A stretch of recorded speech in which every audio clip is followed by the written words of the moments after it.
وسهلا بك حاج. اهلا وسهلا، عليكم السلام ورحمة الله. بسم الله الرحمن الرحيم. اللهم انا نرغب اليك في دولة كريمة تعز بها الاسلام واهله وتذل بها النفاق واهله، وتجعلنا فيها من الدعاة الى طاعتك والقادة الى سبيلك، وترزقنا بها كرامة الدنيا والاخرة. قرية باجبيثة قرية قديمة على مستوى محافظة نينوى، يعتبر أقدم قرية في محافظة نينوى وخاصة سهل نينوى. قرية باجبيثة قرية زراعية من تاريخ أيام زمان، يعتبر أكثر جغرافية بالنسبة للقرى التابعة لناحية برطلة.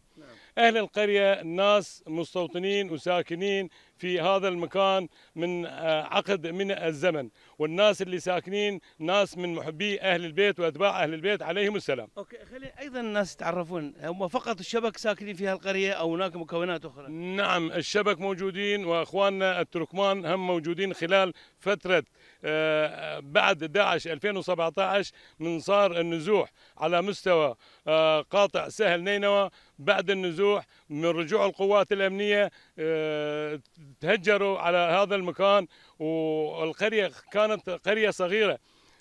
عام 2007-2008 القرى اللي موجودة عندنا في القرية 7 بيوت 8 بيوت، خاصة قرية باجبيثة كنا 7 بيوت. حاليا 7 مجمعات في قرية باجبيثة، من 7 بيوت إلى 7 مجمعات في قرية باجبيثة. من كثرة الكثافة السكانية والناس اللي استوطنوا، العنف الطائفي اللي صار في محافظة نينوى. حجينا احنا نريد ايضا نسالك كم سؤال. خلينا نحكي عن تل باجبيثة. شنو هذا التل؟ اكيد هناك مواضيع كثيره او سوالف قديمه عن هذا الموضوع. خلينا نتعرف عن طريقك عن تل باجبيثة. تل باجبيثة يعتبر هذا التل من التاريخ القديم، أيام زمان معسكر لإبراهيم بن مالك الأشتر، القاعدة العسكرية ماله في هذه القرية، من قتل عبيد الله بن زياد في حسن شامي الملقب حسن الشامي، أكبر قائد شامي كان في هذه المنطقة على نهر الخازر. والناس المستوطنين هذا الآثار بقى من تاريخ زمانه لحد الآن، ويعتبر حاليا هذه التلة مقبرة لأهل القرية، مقبرة لأهل القرية.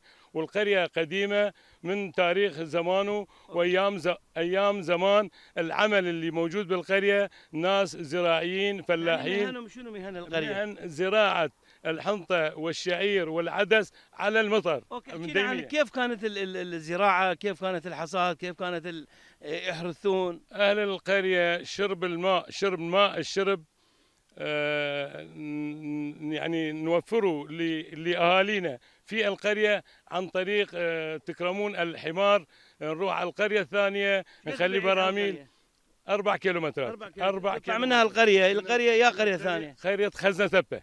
قرية 4 كيلوات تروحون حتى تجلبون الماء وتجون؟ نجلب الماء وحتى للشرب. وعندنا بير ارتوازي بالأربعينات موجود عندنا بير ارتوازي، بير بملوحة وكبريت، ما يفيد إلا للمواشي. يفيد للمواشي. والعمل الزراعة كله حصاد بالمنجل، والعمل بالجرجر وبالذري، ونطلع الحب وحصاد بالايد ايام زمان. هذا تاريخنا. ليش سموا قرية باجبيثة؟ قرية باجبيثة يعتبر اقدم قرية مسيحية في المنطقة.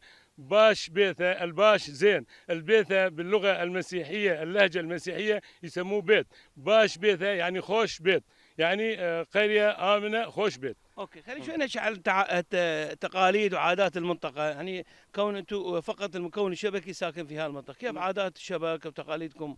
عاداتنا وتقاليدنا، احنا ناس من محبي اهل البيت عليهم السلام، وقضيتنا قضية إلهية، حب الإمام الحسين، مو حب لبشر واحد، وليس للشيعة وليس للسنة وليس للأكراد، وإنما حب أهل البيت للإنسانية جمعاء، ليس للطائفة دون أخرى، وإنما حب الإمام الحسين عليه السلام وحب أهل البيت وحب علي بن أبي طالب للإنسانية جمعاء. لأن في ساق العرش في كل الكتب الإسلامية، إن الحسين مصباح الهدى وسفينة النجاة، من ركبها نجا ومن تخلف عنها غرق وهوى. اوكي، ممكن نعرف عدد الجوامع في هالقرية؟ موجود حاليا عندنا بعد سقوط النظام عندنا موجود جامع الأئمة في قرية باجبيته، جامع العقيلة زينب في قرية باجبيته، وجامع الصبطين في قرية باجبيته. ثلاثة جوامع موجود في قرية باجبيته. اكيد انتم ايضا طقوس، عندكم طقوس خاصه في المنطقه، ممكن نرفع طقوسكم يعني مثلا خاصه مناسبات ايام شهر رمضان يبدا بالمناسبات الدينيه الموجود من ضمن المناسبات واستشهاد علي بن ابي طالب عليه السلام، اللي هو قال عنه رسول الله صلى الله عليه واله وسلم: علي امام الانس والجان، وصي المصطفى حقه، قسيم النار والجنه، حبه جنه.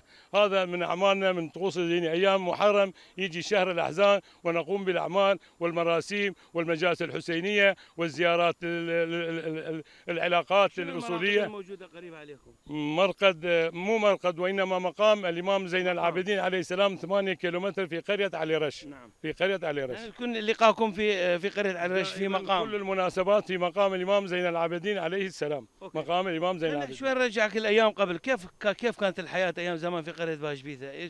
كنتوا 7 بيوت أو 10 بيوت؟ نعم، الحياة كلش طبيعية باعتماد على المظهر والأراضي الديمية ونقوم بالواجب.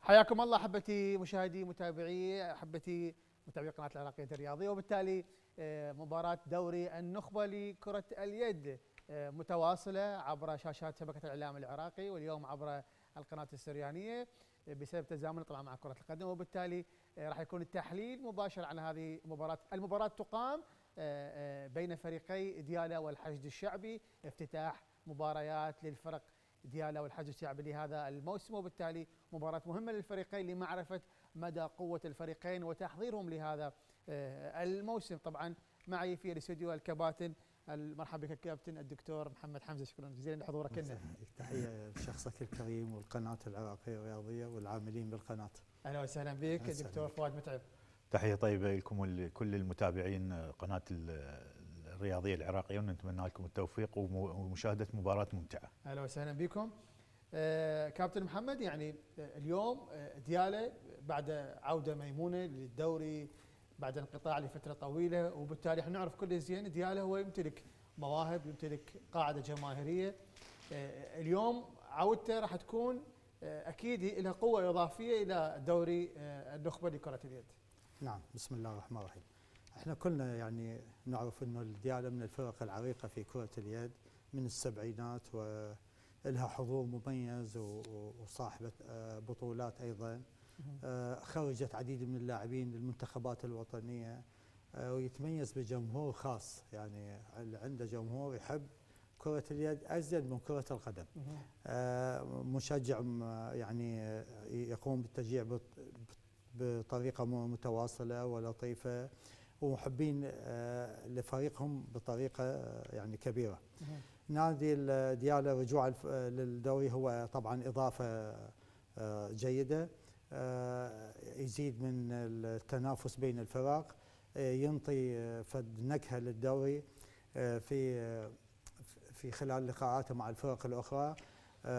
من خلال وضعية الفريق الحالية يعتبر من الفرق حاليا اللي تنافس من الفرق المقدمة، ضم عدد من اللاعبين، ولكن مجرد عودة نادي ديالا هو إضافة. يعني من نقصد بالإضافة يعني هو أنه هو قدر أن يكون بدل ما تكون الفرق مثلا 2 أو 3 منافسة، ممكن تكون يصير رابع أو خامس، ويكون نقدر نقول الحصان الأسود لبطولة الدوري. أكيد.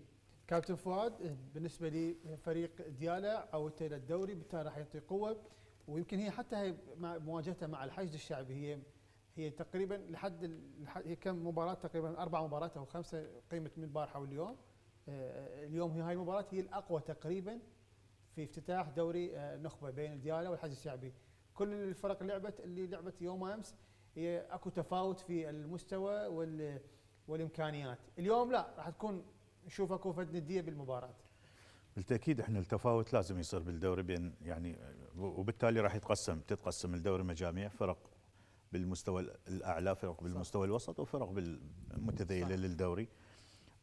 حسب انت تكوينه كل فريق. احنا راح نشوف اليوم تكوينه نادي الحشد الشعبي تفوق تكوينه نادي الدياله، لانه نادي الحشد الشعبي نادي يعني تشوف احنا اللاعبين متخم باللاعبين، يعني المراكز. بكل المراكز متخم بمعنى الكلمه. حتى محترفين عنده اثنين يعني بمستوى عالي، يعني واحد منهم شارك بالبطوله العربيه كان مستواه ممتاز. يعني تجي لكل مراكز الفريق، الحراسه ممتازه عندهم، الزوايا ممتازه، السواعد ممتازين، الارتكاز، الوسط، يعني كل اللاعبين ممتازين. تجي نادي الجيش، نادي دياله اللي هم كانوا اكثر لاعبين هم لاعبين نادي الجيش، بيناتهم انسجام، لكن اكو فارق العمر يحكم. يعني هنا عندك الحشد فارق عمرهم اقل وراح يلعب دور هنا بالمباراه اليوم. فارق الخبره لنادي دياله راح يكون يعني هي فد موازنه بين الخبره وبين عامل العمر، يعني كل هذني راح يلعبن دور باخراج المباراه، ونتمنى مباراه جميله من الفريقين. اكيد. كابتن محمد، الشوط الاول لمباراه اليوم اكيد فريق دياله هو دارس فريق الحشد بشكل كبير، باعتبار انه خاض بطوله عربيه، والان هم الاسماء معروفه مثل ما ذكر كابتن فؤاد. فريق دياله تتوقع كيف راح يدخل هذه المباراه؟ كيف راح يوازن هذه المباراه؟ الدخول كيف راح يكون؟ نعرف ان اللاعبين قويه، موضوع اللياقه والعامل البدني اعتقد انه وجود الجمهور هو راح ينطي حافز للاعب انه شويه يعني شلون نقول يتجاوز هاي المرحله، موضوع اللياقه والعامل البدني. نعم. من خلال اطلاعنا على فريق نادي دياله انه هو استعدادات جيده، يعني بدا بالاعداد من قبل شهرين، واستقطب لاعبين من نادي الجيش، من ضمنهم اللاعب رائد عبد الزيد ومحمد صاحب ومصطفى بكري وعلي طارق ومروان من كمال اللاعب التونسي، بالاضافه الى انه عنده لاعب تونسي فارس مفتاح مصاب، ما اعرف يعني شنو يعني اسباب الاصابه، بس ربما بالتمرين او حسب اللي يعني درايتنا بالموضوع انهم مستعدين لهكذا المباراه. لكن حتى تكون العمليه تترجم على ارض الواقع، يعني في الملعب، وتترجم الى فعل، يجب ان يكون هناك انسجام ودرايه عاليه. صح. يعني فريق الحشد من ذكر زميلي الدكتور فؤاد اعطى مصطلح يعني ملائم، من قال متخم، يعني ممكن يسحب 6 ينزل 6 لاعبين، يعني حتى بغض النظر عن فارق العمر يقدر ينزل تشكيلتين مؤثره، يعني فعاله ومؤثره بالملعب. نادي دياله عنده لاعبين يعني بدلاء، بس مو يعني مقارنه بالفريق الاساسي. بالاضافه الى انه مثل ما قلنا يعني اللاعب مروان يعني اللاعب المحترف يعني هو كبير بالسن. اللاعبين الاخرى كذلك متقدمين بالسن. تبقى عامل اللياقه. الاستعداد جيد، نعم استعداد جيد، لكن هنا انا برايي ال5 إلى 10 دقائق الاولى جدا مهمه الى نادي دياله. اذا قدر يعني يوقف او يسحب الزخم، الاندفاع الهجومي والزخم الهجومي لنادي الحشد، ممكن الشوط الاول يذهب باتجاه انه يكون الاهداف متقاربه، حتى يقدر الشوط الثاني يرتب اوراقه بالنسبه لمعطيات او احداث الشوط الاول. لكن اذا دياله من البدايه اصطدم بدفاع صلب وما معروف عنه، واللي مثل شفناه بالبطوله بالنسبه لمشاركه الحشد، وكذلك اللعب السريع، وكذلك اللاعب المحترف اللي موجود في نادي الحشد، لاعب متمكن محترف على مستوى عالي. اعتقد بان هو مرتين اخذ احسن لاعب بالبطوله العربيه، فاعتقد راح يكون يعني تاثيره شديد على نادي هذا الى الحلول. يعني يجب من الان اكيد في حسابات المدرب انه هو يضع حلول لهذا اللاعب، بالاضافه الى لاعبين المنتخب الوطني الباقيين اللي هم لاعبين متمكنين متمرسين، حراسه ممتازه. يعني من تريد تتحدث على فريق الحشد مثل يذكر زميل يعني فريق صعب المواجهه. ف يعني فريق دياله يجب ان كل دقيقه هو حاسب حسابها، لانه بن يصعد الفارق. انت برايك فريق دياله على ضوء ما تم من تعاقدات وهو يعني هو طموحه اخذ اللقب ام طموح المنافسه؟ لا انا اتوقع المنافسه، وبالتالي يعني خسارته من الحشد هي ما راح تولد عليه ضغط.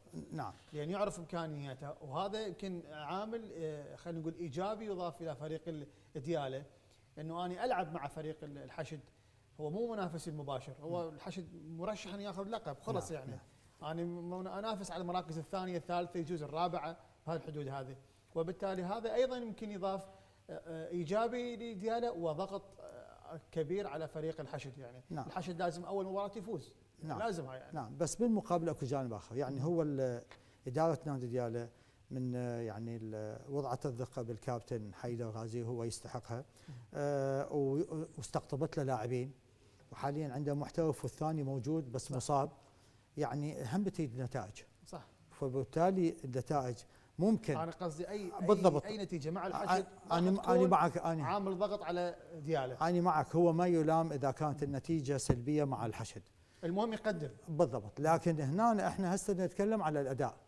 اذا كان الاداء مو بالمستوى المطلوب مع الحشد راح يولد علامه استفهام. صح. انه احنا بعد عندنا الفرق اخرى مشاركه، عندنا الكرخ وعندنا الشرطه.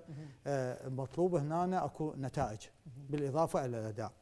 فالتركيز انا برايي، ودائما احنا نقولها، الاداء يولد النتيجه. صح. لان الاداء الجيد ما يروح ببلاش، يعني ما يذهب هباء. هي مرات القرعه هم تخدم فرق معينه. يعني لو بادي مع فريق ضعيف بهاي التعاقدات دياله يجوز كان حقق ايجابيه يتصاعد المستوى من مباراه الى مباراه. لكن هو بدا مع ليفل كلش عالي، وبالتالي عليه ان يجتاز هاي العقبه حتى يفكر بالمباريات المقبله. هو الا يعني نقطه ايجابيه الا بهاي المباراه، انه هي مباراه اولى للحشد ومباراه اولى لدياله. صح. ممكن المباراه الاولى دائما الفرق ما تراخي ما يقدم الفريق اللي مستوى عنده. صح. يتغير الليفل مال المباراه. يعني نشوف الحشد بالبطوله العربيه اذا جيبه هسه يلعب المفروض يكتسح الفرق. صح. يتغير الوضع. يعني احنا عندنا الفرق العراقيه من تجي من بطوله خارجيه ما تكون بنفس المستوى اللي قدمته. بالضبط، الكيرف مالتها يبدي ينزل. صح. صح. فهاي النقطه لصالح دياله، انا اتمنى يستثمرها ويستغل امكانيات اللاعبين ويقدر يقوم بعمليه يعني توظيف الحفاظ على اللياقه. صح. يعني ممكن اللاعب لانه كبير بالسن يمكن يريحه عند التعويض. فاتوقع يعني انه هاي في حساباته، تبقى هو بعد قراءته للعشر دقائق الاولى، لان المدرب اذا تسمح لي عفوا، المدرب العشر دقائق الاولى اذا تفاجأ بالغداء قراءاته كلها تتغير. صح. لانه هو من اجى ومخطط ويريد يشتغل على هذا ويريد يحافظ على هذا الرتم، ما راح اذا ما لقى الشيء اللي هو مخطط له راح يبدي يغير حساباته كلها، طريقه الدفاع، وضعيه الهجوم، اللاعبين من اللي يغير. فهاي جدا مهمه. اكيد. كابتن فؤاد، بالنسبه للحشد الشعبي هو جاي لازم ياخذ نقاط المباراه على ضوء ما قدمه في البطوله الدوليه، بالتالي هو راح ينصدم مع فريق في ملعبه جمهور مثل ما دا نسمع قوي، وبالتالي لازم هو عليه هنا ان يلعب ما نقول احنا بانفعاليه، يلعب بعقليه تامه واحترافيه حتى يقدر يمتص الزخم الانفعال عند فريق دياله اللي جاي بجمهوره وقاعته. فاكيد هذا اكو حسابات تصير بالموضوع، وبالتالي اي تاخير عليه في اي دقائق مباراه راح يكون ضغط على فريق الحشد. هو تعقيبا على كلامك، هو مو جاي لهاي المباراه، هو انما هو جاي للدوري. هو على هو الدوري يبدي بهاي الخطوه، على هاي التشكيله المجموعه من اللاعبين هو جاي منافس قوي للدوري. وهاي ايضا عامل ضغط عليه، الكل تقول انه تشكيلته والتخمه فلازم يفوز بالتاكيد. هو احنا هنا هسه على يعني المحك مالتنا لمعرفه مستوى المدرب الكابتن محي هو من خلال هذا الدوري، لانه احنا يعني كابتن محي ما درب بالفتره السابقه، صح. وانما استلم التدريب هاي السنه لنادي الحشد.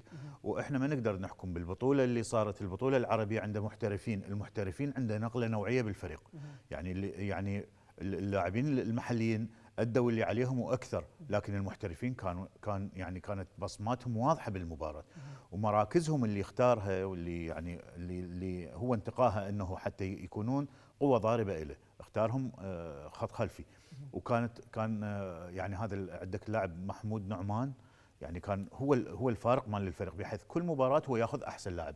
اعتقد يمكن 3 مباريات متتاليه هو احسن لاعب. فاحنا هنا نغطى على مستوى نادي الحشد. اما محليا هاي المجموعه من اللاعبين اليوم راح تبين لنا مدى التجانس الموجود. هم عندهم تجانس لانه اغلبهم من الموسم الماضي انضاف لهم لاعبين اقوياء، لانه المحترفين اللي انضافوا واللاعبين اللي المحليين اعطتهم زياده قوه. هذا كله راح نقارنه ويا سلوك المدرب واختياراته وتصرفه اثناء دقائق المباريات. صح. هنا راح يكشف لنا مدى مستوى المدرب الفريق، يتوازى ويا اللاعبين، اعلى من اللاعبين، يعني فهي كلها احداث راح تصير عندنا معطيات احنا راح ناخذها من المباراه الاولى هو رايح لدياله، يعني اكيد هو دارس دياله، وضامن انه ضامن بداخله ضامن انه مباراه دياله هي بدايه قويه للمنافسه على الدوري، على المركز الاول او الثاني. بالعكس هو هذا الشعور راح ينطي حافز انه انا بدايه قويه، بدايه صعبه، يعطي حافز يقدم. مرات فريق يجي بهاي التخمه من اللاعبين وبهاي الامكانيات ينزل مسترخي، يقول لك انا هاي حاخذها مشي المباراه، وبالتالي ينصدم بفريق خصم يحرجه. بالعكس هسه هو عنده ضغوط. اول شيء ضغط اثبات الذات هو بالدوري العراقي، لانه صار مدرب فريق ثاني، يعني الثاني على الدوري العام، فلازم ما ينزل عن الثاني، وحتى الثاني همنا محاسب عليه، احتمال هو متعاقد على المركز الاول ويا الاداره. صح.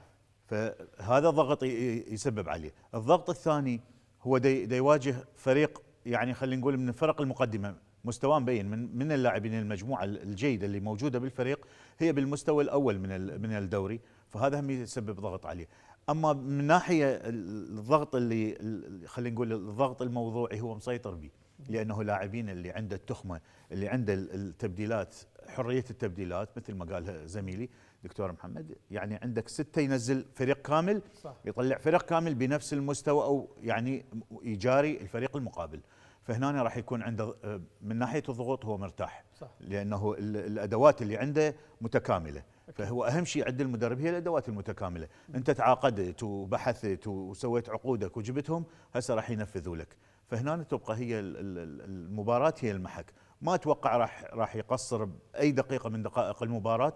المباراه مهمه، اللاعبين كلهم يعني احنا نشوفهم دائما يلعبون بحماس نادي الحشد، لانه لاعبين شباب عندهم امكانيه، كلهم يبحثون عن اثبات الذات بالمنتخب الوطني، لذلك تشوفهم لاعبين حريصين، لعبهم ممتاز.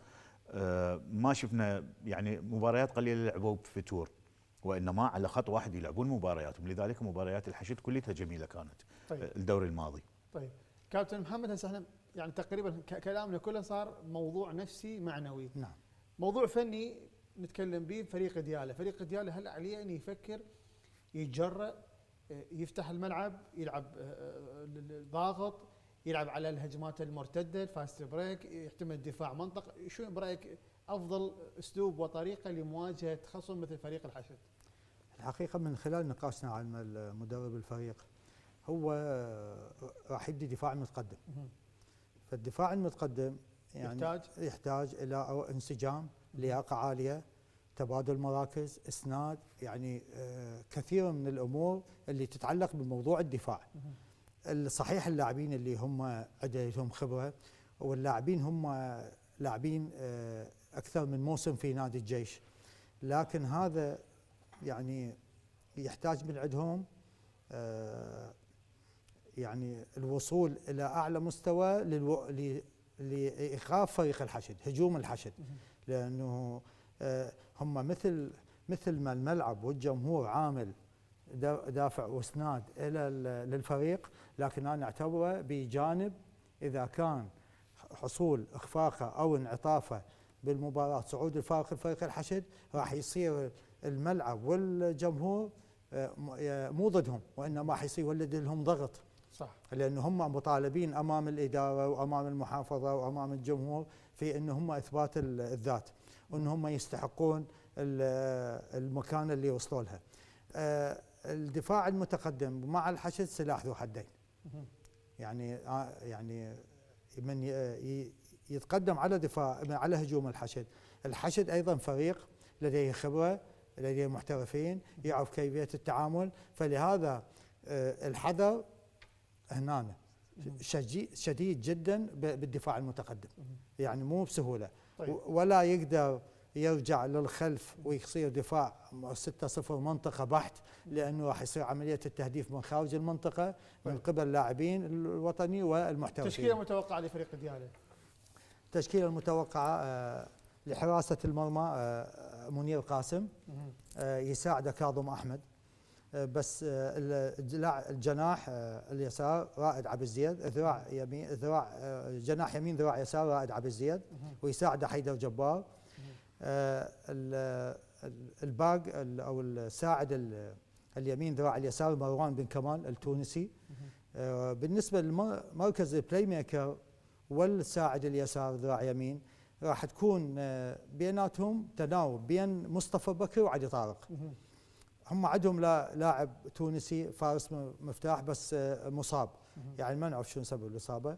بالنسبه للمركز الجناح اليسار ذراع اليمين هو حسين احمد، ويساعد اللاعب علي احمد. المركز البيفت الارتكاز اللاعب يطلقون علويني، يعني لاعب ايضا لاعب علي عبد المنعم، نعم اعتقد، يعني هم يطلقون علوي رقم 9. نعم، لاعب متمكن. صح. ايضا يساعد اللاعب المخضرم محمد صاحب يعني ايضا لاعب سابق المنتخب ومدافع سابق. هاي التشكيله، واكو على الاخوان يساعدون في على الاحتياط محمد احمد وحسن وعبد اللطيف، هذول اللاعبين. بس انا اشوف هنا الخيارات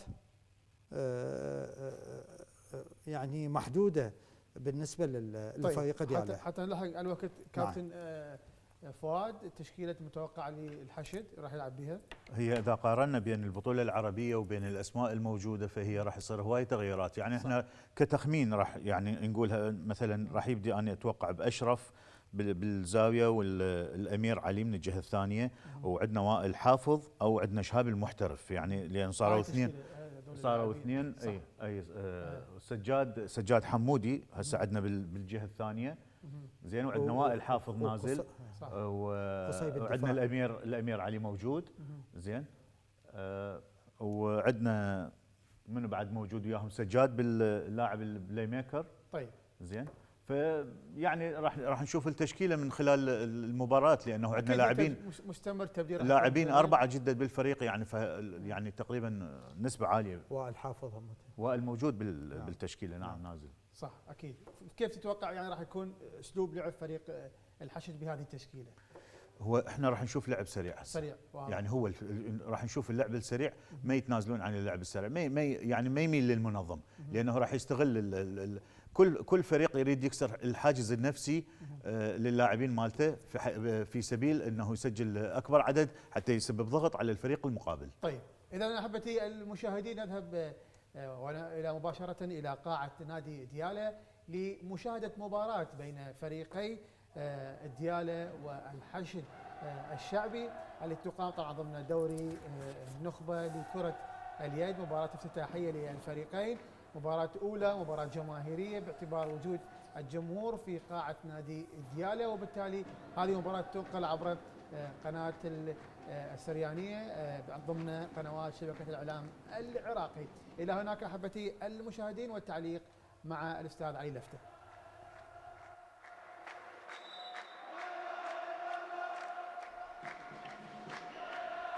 شكرا زميلي حيدر، وايضا شكر موصول للكباتن الكرام المتواجدين في الاستوديو التحليلي. يلا ماكو فرق، الاهم علي. احبتي مشاهدي قناه الرياضيه العراق، احبتي مشاهدي قنوات شبكه الاعلام العراقي، نحييكم اجمل التحايا ومستمرين معكم ونقل مباريات دوري النخبه العراقي لكره اليد في موسمه الجديد 2024 2025.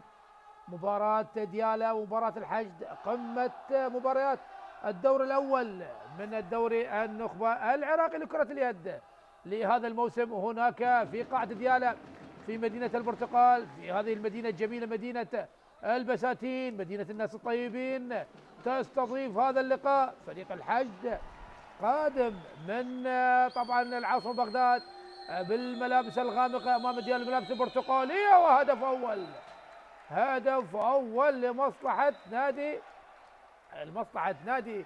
الحشد بعد تصويبة قوية جدا.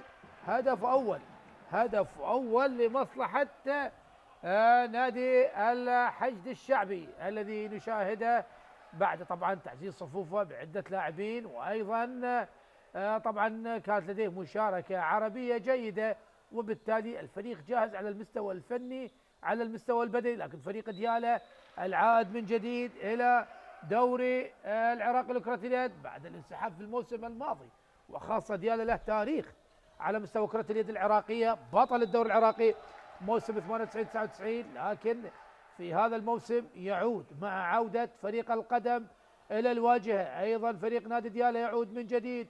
ونعرف كرة اليد في ديالا لديها الجمهور، وجمهور كبير جدا. نعم، قاعة ديالا مكتظة بالجماهير، الجماهير تملأ مدرجات هذه الصالة المغطاة هناك في محافظة ديالا، وبالتالي المباراة سوف تكون سجال ما بين الفريقين. هنا المحاولة التونسي، تمريرة، البحث الآن عن علي طارق، هدف جميل من علي طارق القادم من نادي الجيش. هجوم سريع لكن هناك خطأ ومعه بطاقة صفراء. طبعا طاقم التحكيم الكبل التحكيمي المميز حيدر سلمان وعمار ناصر، ثنائي مميز شاهدناه في بطولة الأندية العربية هناك في الكويت الشقيقة عندما أداروا بعض اللقاءات. وأيضا طبعا اللجنة التحكيمية في الاتحاد العربي لكرة اليد تم طبعا يعني تقييمهم تقييم جيد، وإن شاء الله يتحصلون على الشارة الدولية. هنا الخط الخلفي لمصلحة نادي الحج، سجاد حمودي يحاول المحترف، لكن منير قاسم يتصدى ويحاول الأمير علي جاسم من أمام منير قاسم. مباراة داخل مباراة، الأشقاء منير قاسم ومنتظر قاسم، لمن سوف تكون الغلبة؟ سيد قاسم، هل أنت مع الكبير منير أم مع الصغير منتظر؟ ونحن ننتظر مباراة كبيرة، مباراة مشتعلة، مباراة حماسية بوجود جماهير ديالا العاشقة المتيمة ليس فقط على مستوى كرة القدم لكن حتى على مستوى كرة اليد. دائما ما نشاهد هذه القاعة ممتلئة ومكتظة بالجماهير، وفريق ديالا يبحث عن التقدم الآن. تمريرات مروان بن كمال، لونج باص وصلت إلى لاعب الزاوية لكن لم ينجح.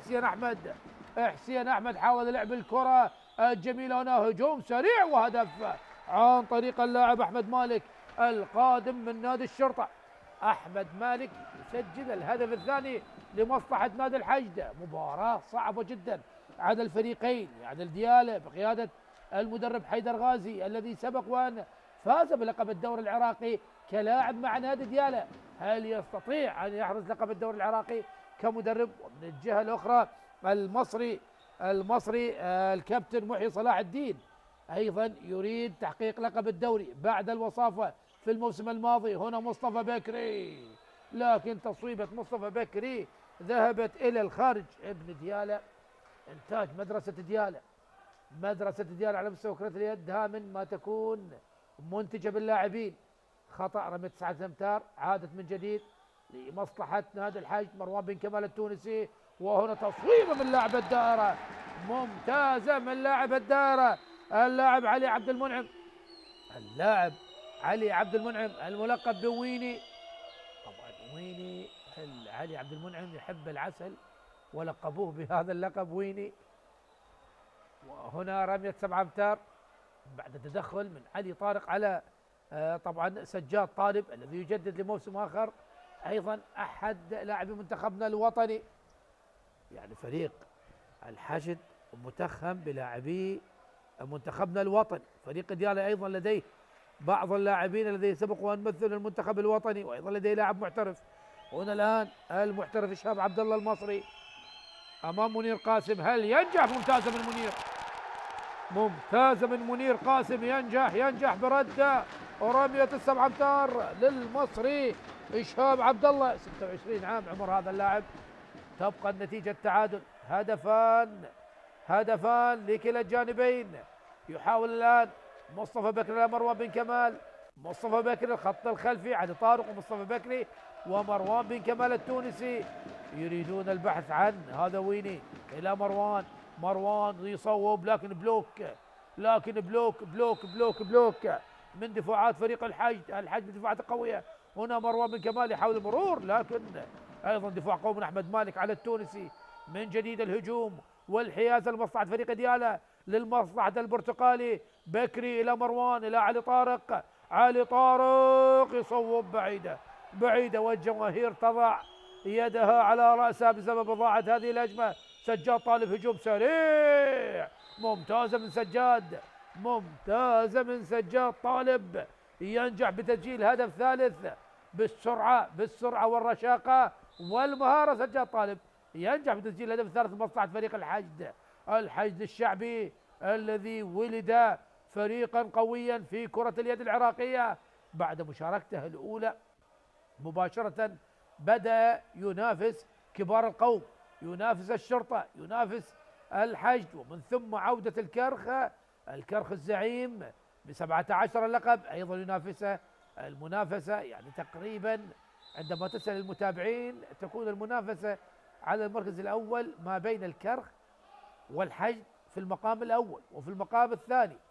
يعني هناك 3 أندية هي الشرطة والجيش، إضافة 5 أندية سوف تكون أندية تتنافس على لقب الدوري العراقي. يعني شاهد الجماهير يعني فاهمة كرة يد، يعني يشرح أحد الجماهير ويطالب بالتو منت.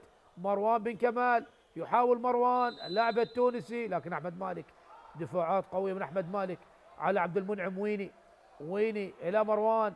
مصطفى بكري إشارة اللعب السلبي من حكام اللقاء، وضاعت على فريق ديالى. البحث عن الهجوم المرتد والحافظ المنتقم من الكرخ بعد إحراز لقب الدوري.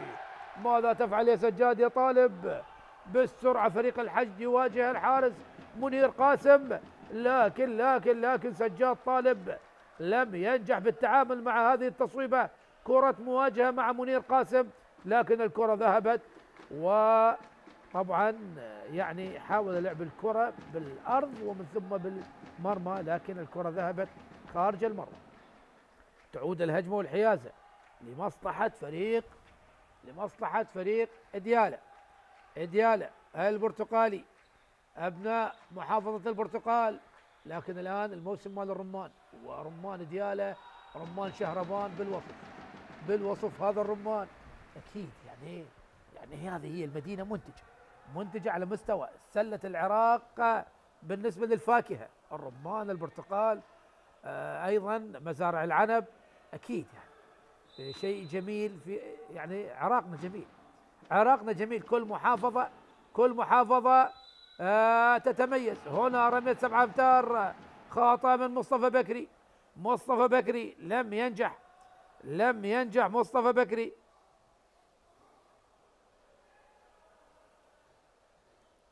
من جديد لمصلحة فريق ديالى الباحث عن هدف التعادل.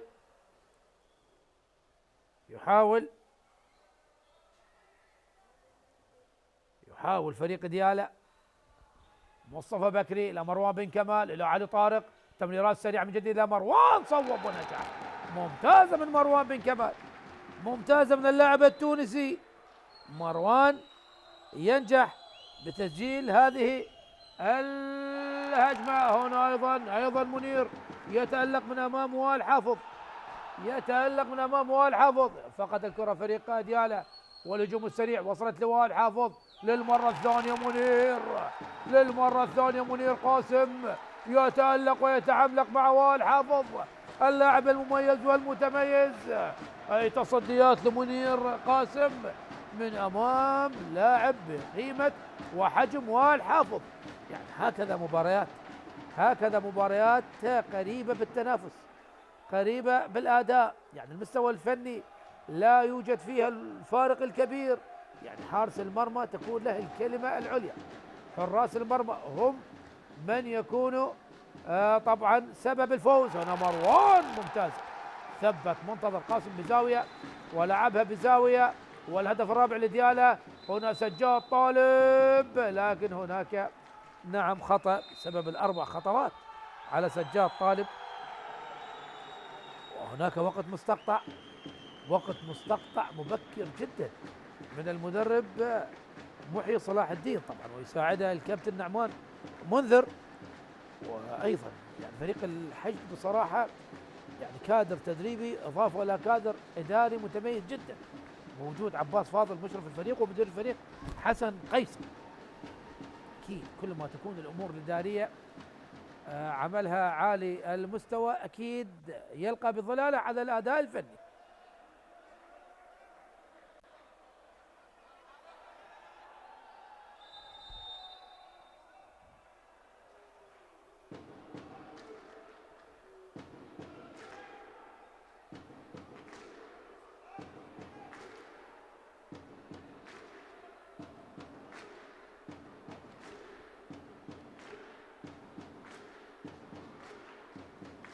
ينتهي الوقت المستقطع الذي طلبه فريق الحشد، طلبه المدرب المصري محي صلاح الدين. هل شاهد هناك يعني اخطاء على المستوى الفني على العموم؟ يعني المدرب عندما يطلب الوقت المستقطع اكيد هناك شيء خاطئ ويريد تصحيحه، وكذلك اعاده ترتيب الاوراق من جديد سواء على المستوى الدفاعي او المستوى الهجومي. والحافظ من جديد لمصلحة فريق الحشد، الباحث عن هدف التعديل سجاد طالب. الأوائل حافظ من جديد، الخط الخلفي الثلاثي وائل وسجاد والمصري شاب عبد الله. هنا وائل حافظ لاعب مهم جدا، هنا يحاول شاب عبد الله، لكن أي تألق وإبداع من منير قاسم، أي تألق وإبداع من منير قاسم حارس فريق ديالا. يتألق للتصويبة الثالثة على التوالي بعد ثنائية وائل حافظ. الآن الشاب عبد الله أو شاب نعم عبد الله اللاعب المصري يحاول أمام منير قاسم، لكن يتألق ويتعملق. ونعود إلى نقطة في هكذا مباريات حارس المرمى هو الذي يكون الفيصل بتصدياته والمحاولة لمصلحة فريق ديالا. هل يتقدم بفارق هدفين من خلال هذه الهجمة؟ علي طارق إلى مصطفى بكري، لكن هناك رمية 9 أمتار، هناك رمية 9 أمتار،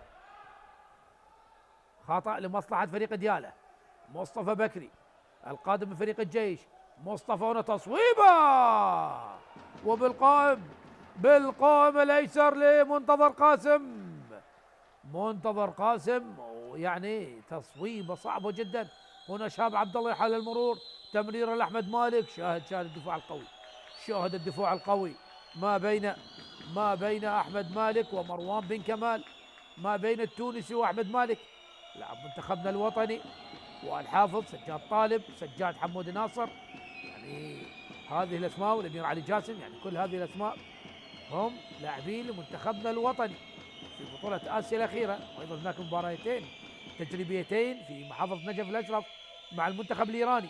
والحافظ يحاول الآن، وهنا تصويبة والحافظ صعبة جدا على منير قاسم، وتصويبة وهدف، هدف التعديل لمصلحة فريق الحشد. 4-4. نعم تبقى يعني نتيجة متقاربة ما بين الفريقين.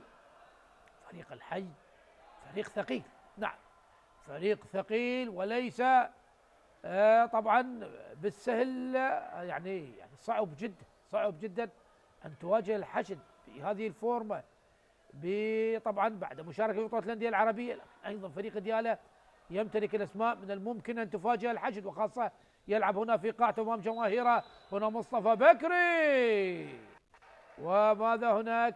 رمية 9 أمتار، رمية 9 أمتار لمصلحة مصطفى بكر من جديد، يلعب كبلاي ميكر. يعني هناك تبادل بالأدوار ما بينه وبين علي طارق، والاثنان انتقلا طبعا من نادي الجيش. نادي الجيش اشترك في الأيام القليلة بالدوري. مصطفى بكري يحاول مصطفى والتمريرة، لكن هناك خطأ على مصطفى بكري والهجوم المرتد السريع ممتازة من أحمد مالك، ممتازة من لاعب الدار أحمد مالك، هجوم مرتد سريع من مصلحة فريق الحشد، والهدف الخامس، الهدف الخامس لمصلحة نادي الحشد الشعبي. الآن التقدم لمصلحة فريق الحشد 5-4. ديالا الآن هو من يبحث عن هدف التعديل. مصطفى بكر لعلي طارق، علي طارق الآن يلعب كبلاي ميكا. مروان بن كمال لعلي طارق من جديد، يحاول الخط الخلفي. هل هناك الحلول من الخط الخلفي؟ يا الله على التونسي، يا الله على مروان بهذه اللقطة المهارية الجميلة. هنا سجاد طالب يحاول، لكن دفاع قوي، دفاع قوي. نعود إلى التعادل من جديد 5-5.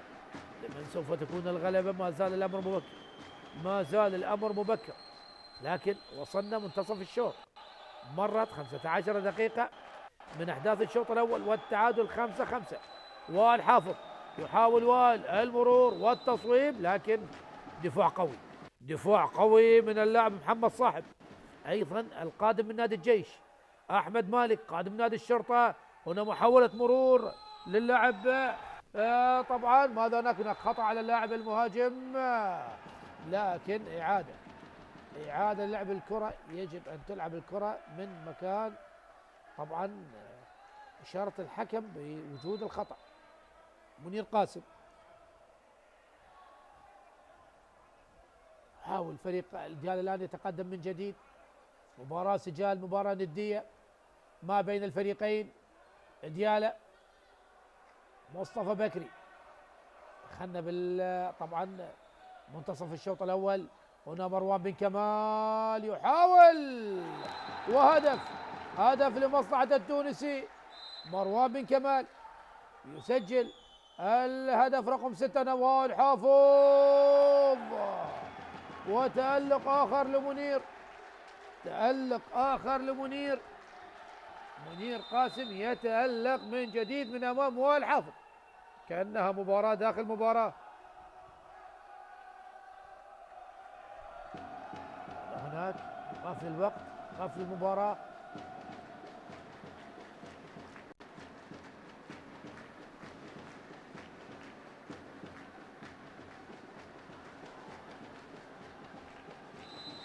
ستة ديالى، 5 فريق الحي. متبقي تقريبا 14 دقيقة على نهاية الشوط الأول، لكن نتيجة يعني سجال. نشاهد مرة يتقدم ديالى، مرة الحج، وهنا تصويبة إلى ما طبعا يعني لا أعرف هل لمست منتظر قاسم، هل لمست حارس المرمى. تصويبة كانت من حسين أحمد لاعب الزاوية من فريق ديالى. منتظر قاسم، لما يبدو الكرة لمست.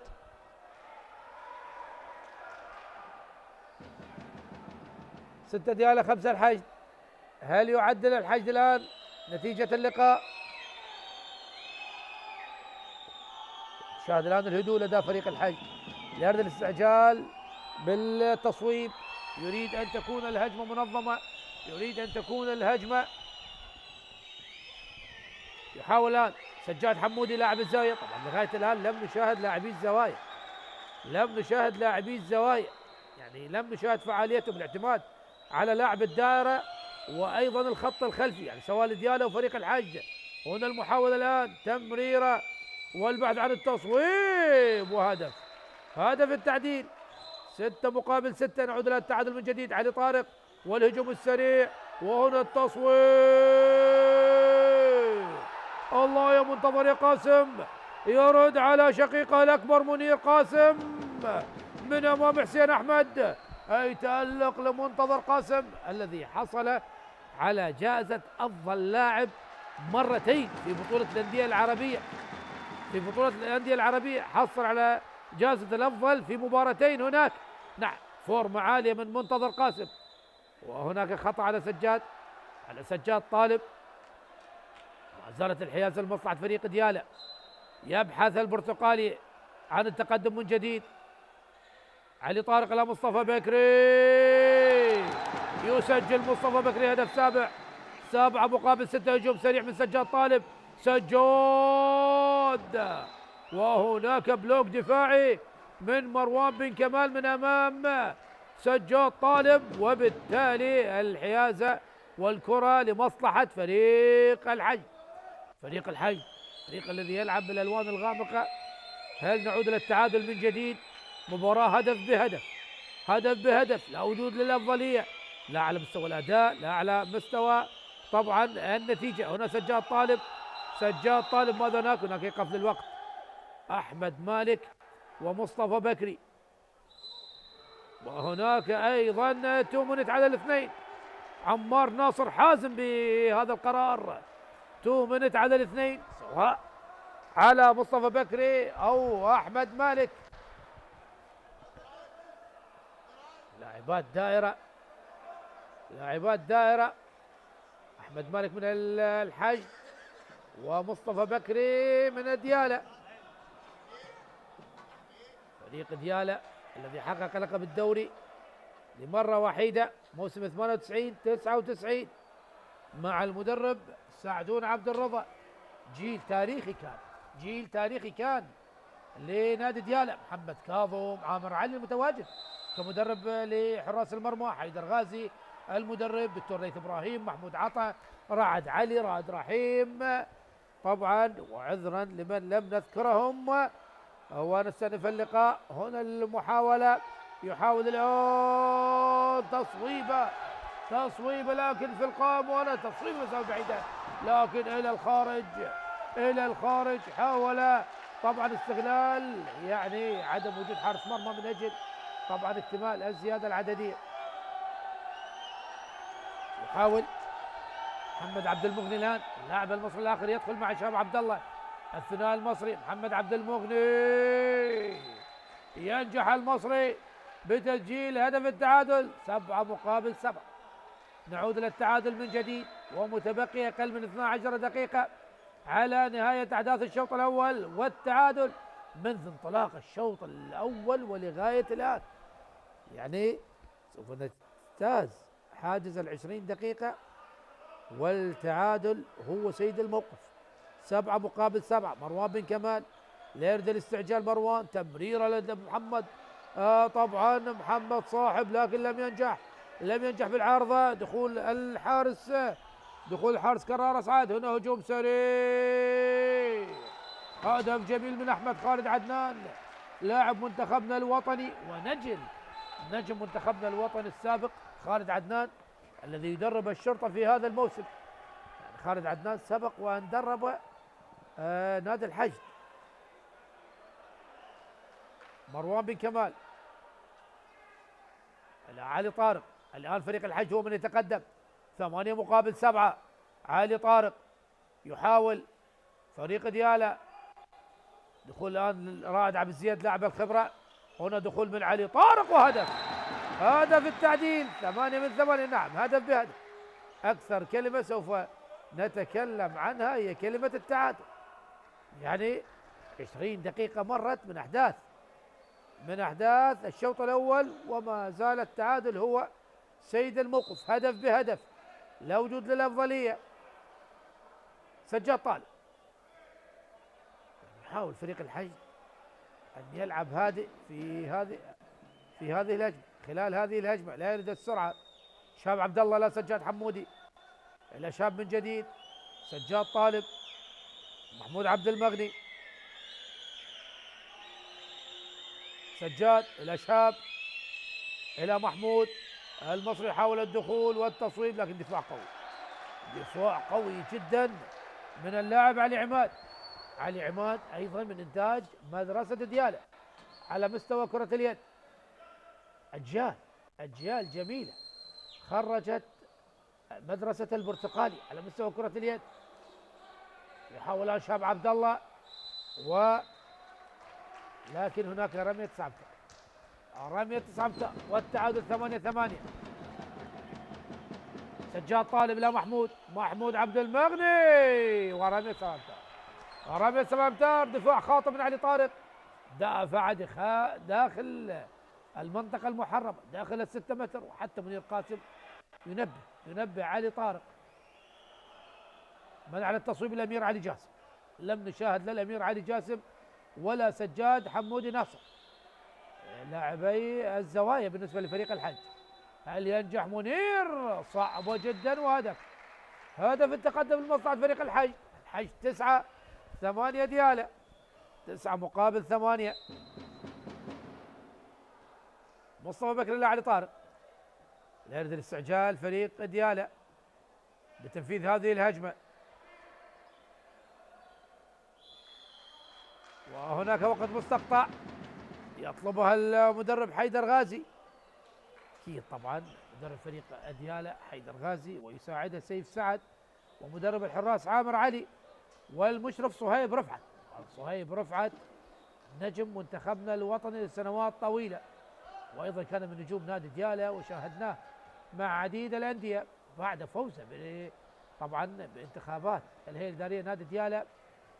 يشرف الان على فريق اليد صهيب رفعت وشقيقه الاصغر اسامه رفعت.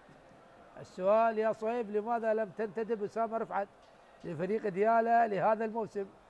اسامه رفعت يلعب مع نادي الجيش ايضا من انتاج مدرسه ديالى. بالتوفيق لانديتنا جميعها.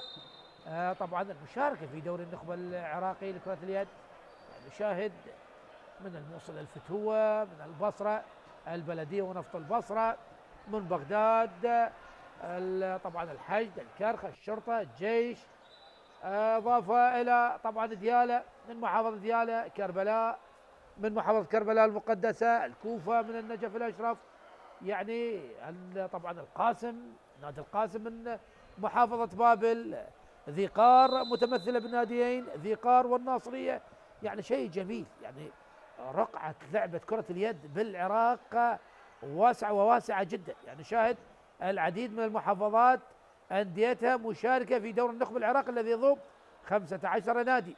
هنا المحاوله لمصلحه فريق ديالى، لكن فقد فريق ديالى، والحافظ بالسلامه، والحافظ هل مصاب؟ هنا التمريره وصلت الى الامير علي، ينجح الامير علي جاسم بتسجيل هدف العاشر مصلحه فريق الحج، ليتقدم فريق الحج لاول مره فريق الحج يتقدم على فريق ديالى بفارق هدفين. 10 الحج 8 ديالى، ومتبقي تقريبا 7 دقائق على نهايه الشوط الاول. فريق ديالى الان يبحث عن تقليص الفارق. علي طارق الى مصطفى بكري ليرد الاستعجال، سجاد حمودي بخطه ال5-1، متقدم سجاد حمودي الامام. هنا مصطفى بكري يحاول المرور، لكن احمد مالك دفاع قوي. ما زالت الكره والحيازه لمصلحه فريق ديالى. هنا مروان بن كمال ينجح التونسي بالمهاره، ينجح ويسجل الهدف رقم 9 لمصلحه ديالى. هنا والحافظ مرور وتصويب، لكن هناك خطا ورميه 9 امتار، وهناك ايقاف للوقت من قبل الحكم حيدر سلمان. يتجه الى الطاوله، الى حكام الطاوله. طبعا اشراف هذا اللقاء دكتور سامر وايضا دكتور ايمن. ماذا هناك؟ طبعا الحكم لم نشاهد الحكم ماذا احتسب، لكن هل الحيازه تنتقل لمصلحه فريق ديالى؟ لا، ما زال هناك رمية 9 امتار لمصلحة فريق الحج.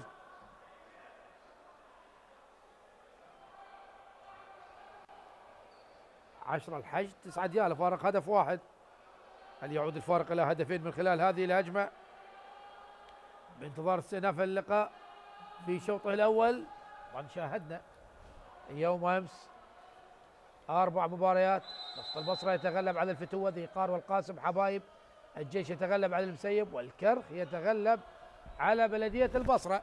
واليوم تستكمل مباريات هذه الجولة بثلاث لقاءات: ديالى والحج والشرطة والكوفة وكربلاء والناصرية. يحاول الآن فريق الحج والحافظ ويسجل، والحافظ نعيم لاعب على مستوى عالي، استعجل لاعب فريق ديالى، فقدت الكرة، عادت مصلحة فريق الحج. هل يوسع الفارق فريق الحج من خلال هذه الهجمة؟ أكيد لديه ترسانة هجومية قوية جدا، وخاصة الخط الخلفي. سجاد طالب والحافظ محمود عبد المغني، وأيضا شهاب عبد الله الثنائي المصري، وبالتالي يعني يضطر فريق ديالى لعب خطة 6-0 من أجل طبعا إيقاف خطورة الخط الخلفي.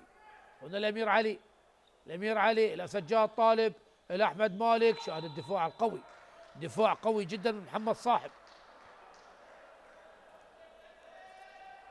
أحمد مالك إلى سجاد طالب، يحاول الآن وائل حافظ إلى سجاد، إلى أحمد مالك. تمريرات لدى لاعب فريق الخط الخلفي نوال حافظ، يحاول المرور والهدف لم يحتسب. نعم، هناك 4 خطوات وبالتالي الهدف لم يحتسب، والعودة للخطأ.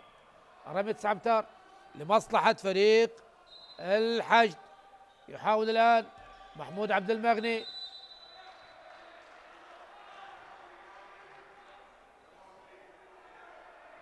أحمد مالك، وإشارة اللعب السلبي.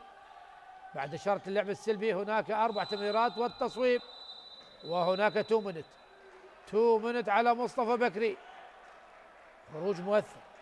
خروج مؤثر بالنسبة لفريق ديالى. إيقاف لمدة 2 دقيقتين على مصطفى بكري، لاعب مهم جدا، كابتن الفريق، لاعب مهم جدا، يعني سواء في الناحية الدفاعية وفي الناحية الهجومية. فريق ديالى الآن يلعب من قوس العدد. هل يستغل فريق الحج ويسجل هدف رقم 12 ليزيد الفارق إلى 3 أهداف؟ يحاول الآن والحافظ إلى سجاد طالب، سجاد إلى سجاد حمودي، وهنا والحافظ إلى سجاد طالب، إلى سجاد حمودي. ممتازة من سجاد حمودي. ناصر يسجل الهدف رقم 12، الهدف رقم 12 يزيد الفارق إلى 3 أهداف قبل نهاية الشوط الأول ب4 دقائق. نعم، 4 دقائق على نهاية الشوط الأول، وفريق ديالى يتأخر بفارق 3 أهداف. مروان بن كمال إلى علي طارق، حاول مروان بن كمال يلعب بالبلاي ميكر. مروان بن كمال إلى رائد عبد الزيد، لاعب الخبرة، منتقل من نادي الجيش. هنا علي طارق يحاول المرور والتصويب، لكن هناك خطأ ورمي 9 أمتار. فريق ديالى يبحث عن التقليص. مروان بن كمال إلى علي طارق. فريق ديالى يحاول، الدفاعات قوية جدا من فريق الحشد. محمد صاحب إلى رائد عبد الزيد. علي يحاول المرور، وهناك خطأ آخر ورمي 9 أمتار. ويني، إشارة اللعب السلبي، يجب أن يصوب لاعب فريق ديالى، لديهم فقط 4 تمريرات. إلى ويني، خطأ على وائل حافظ. دفاع شرس جدا من فريق الحج. هنا مروان بن كمال إلى علي طارق، ممتازة من علي طارق، يسجل الهدف العاشر ليخلص فرق الهدفين. هنا وائل حافظ، هجوم سريع إلى الأمير علي، ممتاز من الأمير علي جاسم، هدف سريع جدا من فريق الحشد. الهدف الثالث عشر لمصلحة فريق الحشد، 13-10، فارق 3 أهداف.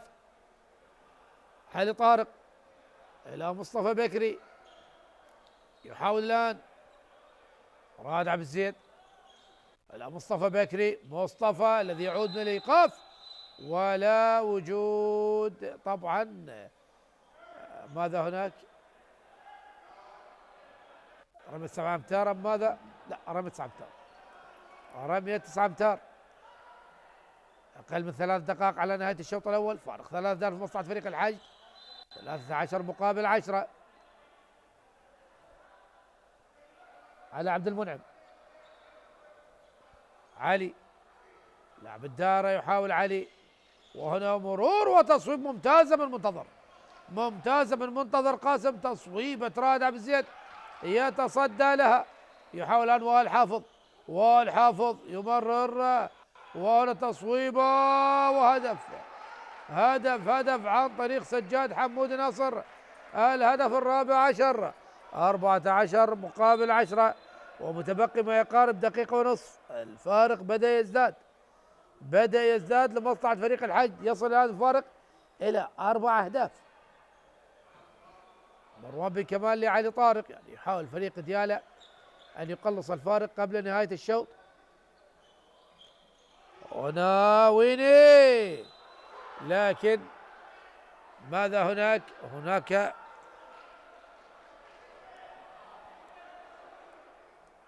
ما زالت الحيازة والهجمة لمصلحة فريق ديالا. علي طارق تصويبه وهدف ممتازة من علي طارق، يسجل الهدف الحادي عشر، 11 لمصلحة ديالا، فارق 3 أهداف. هجوم سريع يحاول محمود إلى سجاد، إلى محمود بن جديد، إلى سجاد الآخر، وهنا خطأ على اللاعب المهاجم، خطأ على اللاعب المهاجم حيدر سلمان، قريب جدا كان من اللقطة، حيدر سلمان كان قريب جدا من اللقطة، خطأ على اللاعب المهاجم. علي طارق، لا مصطفى بكر، لا علي طارق، مروان بن كمال، هجمة مهمة جدا، آخر الثواني، علي طارق يحاول يصوب وإلى الخارج، لكن هناك خطأ وإيقاف للوقت من قبل حيدر سلمان. يعني هدف سوف يكون ثمين جدا، تقليص الفرق إلى هدفين أكيد، يعني وكل هدف له حساباته، لكن هدف يأتي بهكذا ثواني يكون ذات دافع معنوي كبير لفريق ديالا. علي لا مروان بن كمال يحاول ويقطع هنا سجاد حمود، تصويبه لكن ينتهي معها الشوط الأول أحبة المشاهدين بتقدم فريق الحشد على فريق ديالا ب14 هدف مقابل 11. شوط أول جميل من الفريقين أحبة المشاهدين، لا تذهبوا بعيدا، صراحة قصيرة، نعود إليكم مجددا.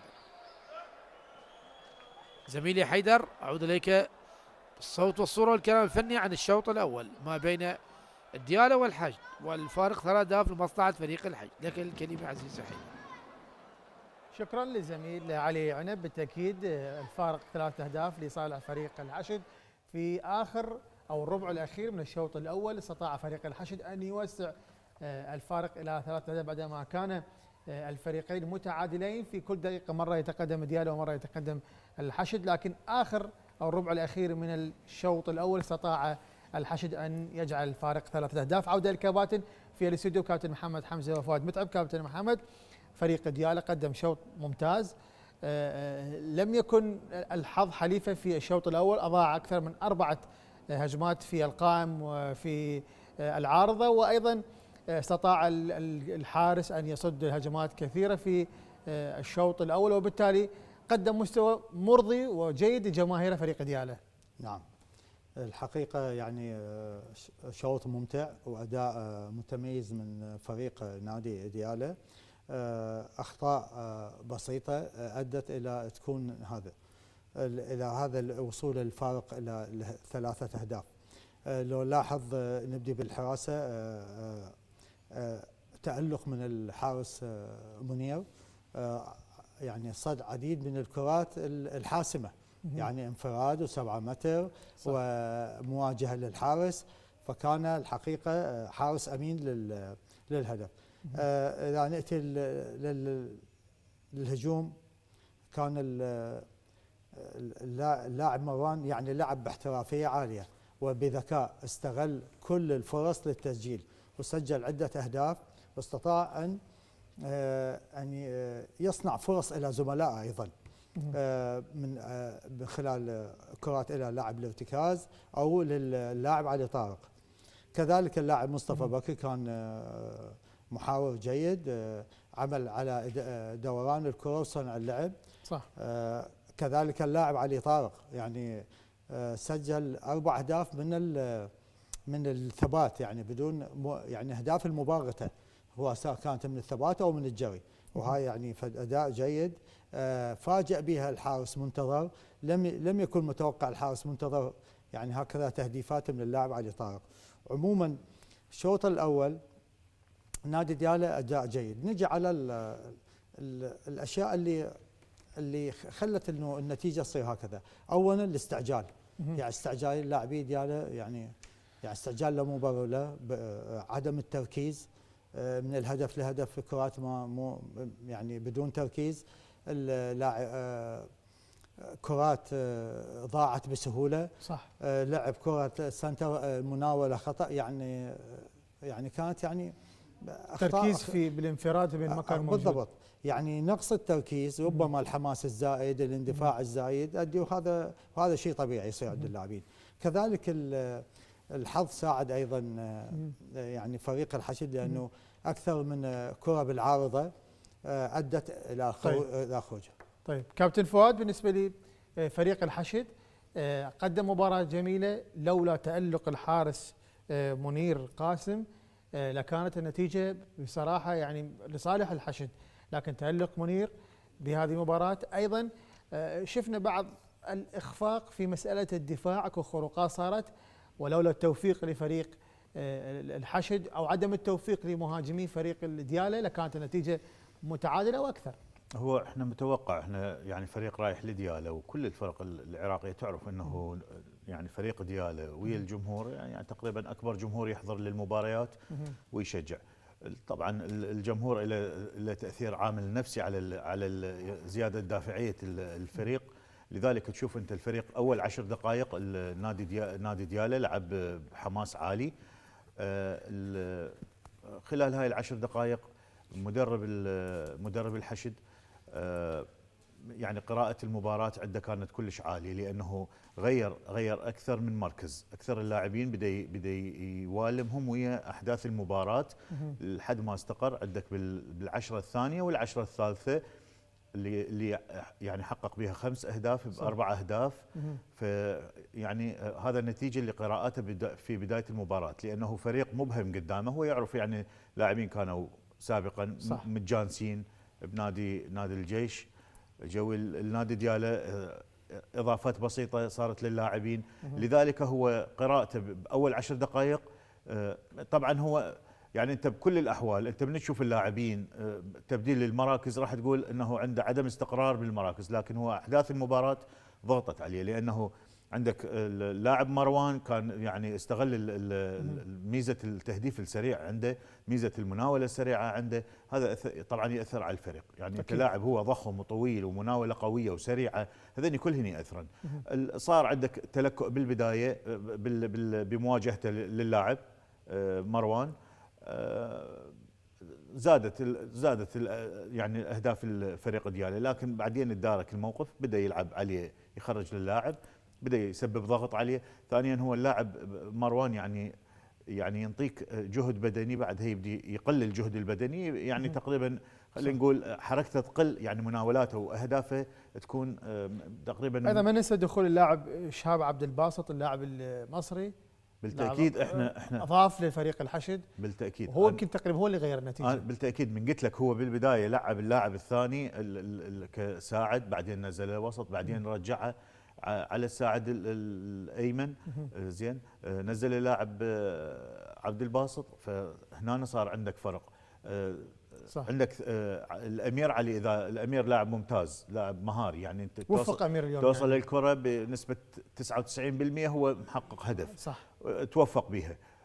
عندك الزاويه الثانيه همينه يعني قليل وصلوا، لانه صار عندك كرتين تصدى لها منير، لذلك فما ما بدأوا يفضلون يميلون على الجهه الثانيه، بدأوا يميلون على هاي الجهه.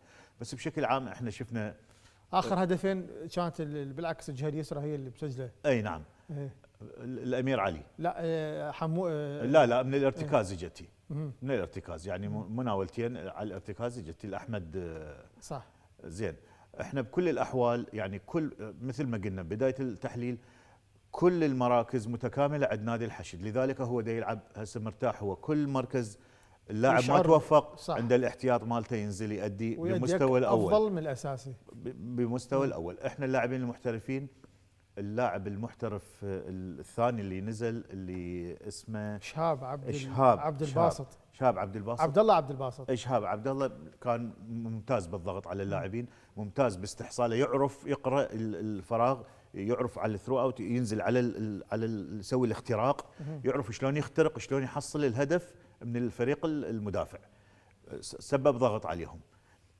كل هاي العوامل ساعدها. بالمقابل هو نجاح منير قاسم بالتصدي للاهداف. صح. يعني انت منير قاسم بدايه المباراه وما بعدها الدقائق كلها هو بدا يتصدى للاهداف، هذا طبعا عامل نفسي على اللاعبين. يعني شفنا احنا اللاعب وائل حافظ بدا يتسرع بالتهديف، لانه اكثر من كره صدى لها منير، لكن بدا يتسرع. المفروض هنا يعني لازم تكون وقفه للفريق الكادر التدريبي ويا حتى 7 امتار لانه ما يتسرع، لانه الكره من تروح عليك هي راجعه عليك هدف. بس هو لاعب مهاري، سجل رغم التسرع، هو بدا يسجل. صح.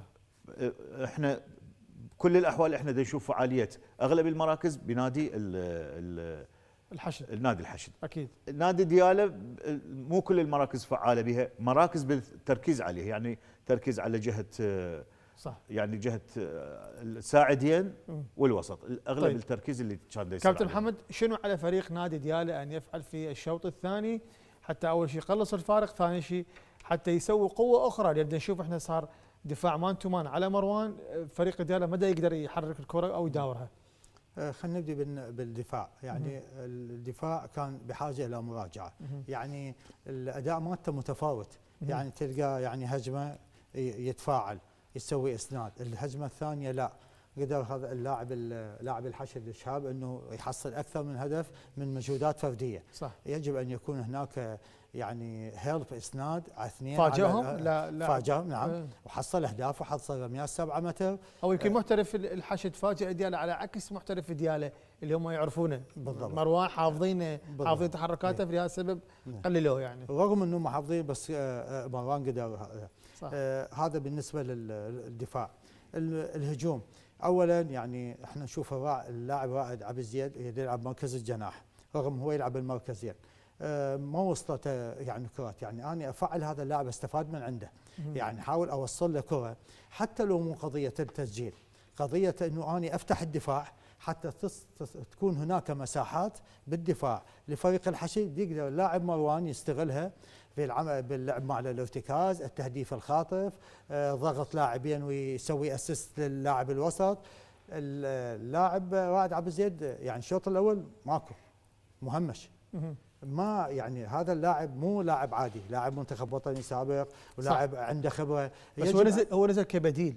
نعم هو يلعب. هل هو غير جاهز يعني؟ ما اعرف. لا هو جناح، يلعب جناح، لكن ما فعلوه. يعني ما استغلوه. هاي الامكانيه اللي عند هاي اللاعب يستغلها.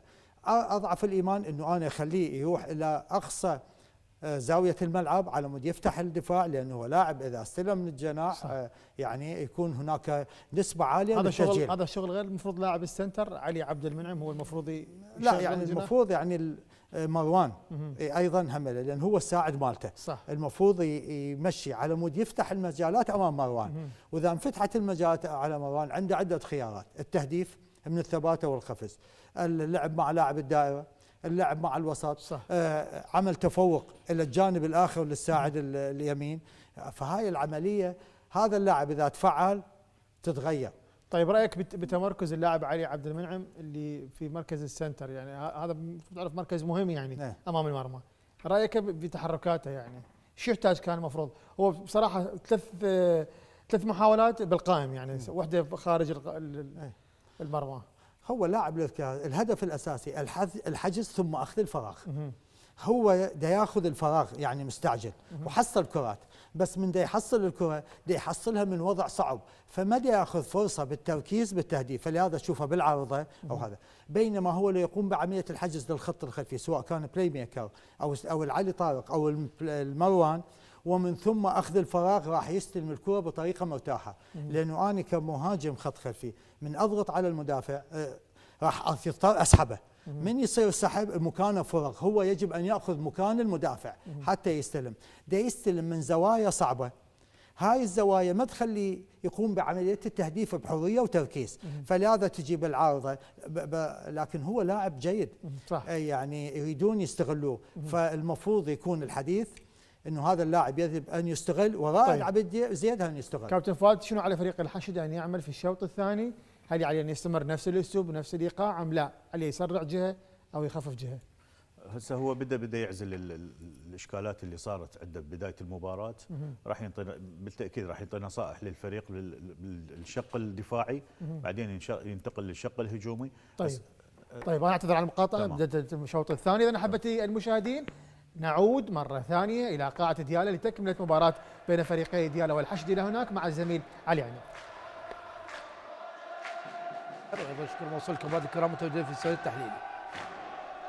احبتي مشاهدي قنوات شبكه الاعلام العراقي، نحييكم مجددا واحداث الشوط الثاني من مباراه ناديي ديالا والحشد هناك في صاله نادي ديالا في محافظه ديالا الجميله. تركنا الشوط الاول بتقدم فريق الحشد على فريق ديالا ب14 هدف مقابل 11. الان الشوط الثاني يبدا بتصفيق واهازيج ودعم وشحذ للهمم من قبل جماهير نادي ديالا المتواجده في صاله هذا اللقاء الاول للفريقين ضمن مباريات دوري النخبه العراقي لكره اليد. ومستمرين معكم احبتي المشاهدين بنقل مباريات دوري النخبه لكره اليد موسم 24/25. محاولة مصلحه فريق ديالا او لفريق الحشد والحافظ الى سجاد طالب الى اشرف مؤيد، وخطا على اشرف مؤيد، خطا على اللاعب المهاجم. حاول اشرف مؤيد لكن عادت الان لمصلحه فريق ديالا. ومروان بن كمال، حيدر سلمان يعيد التنفيذ. طاقم التحكيم حيدر سلمان وعمار ناصر، حكام المتميزين. علي طارق الى مصطفى بكري. مروان بن كمال، هل يقلص الفارق فريق ديالا؟ الهجمه الاولى مهمه جدا لفريق ديالا، اكيد مهمه جدا، ليس على مستوى طبعا يعني تسجيل الهدف وتقليص الفرق، لا على المستوى النفسي المعنوي. هنا مروان بن كمال دخول، لكن دفاع قوي من وائل حافظ الذي يصيب براسه في الشوط الاول. بالسلامه لوائل حافظ. مروان بن كمال الى مصطفى بكري يحاول الدخول الى رادع بن زيد، الى مروان بن كمال، الى علي عبد المنعم، لكن هناك ايضا خطا ورمية سعمتار. دفاع قوي جدا فريق الحشد.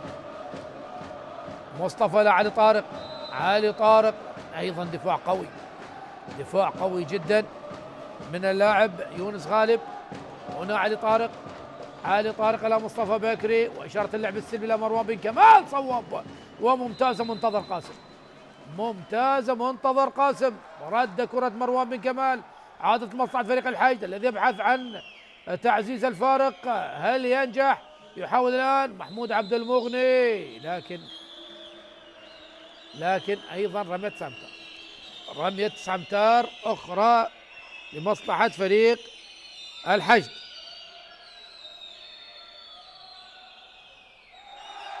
وهنا ايضا ممتازة محاولة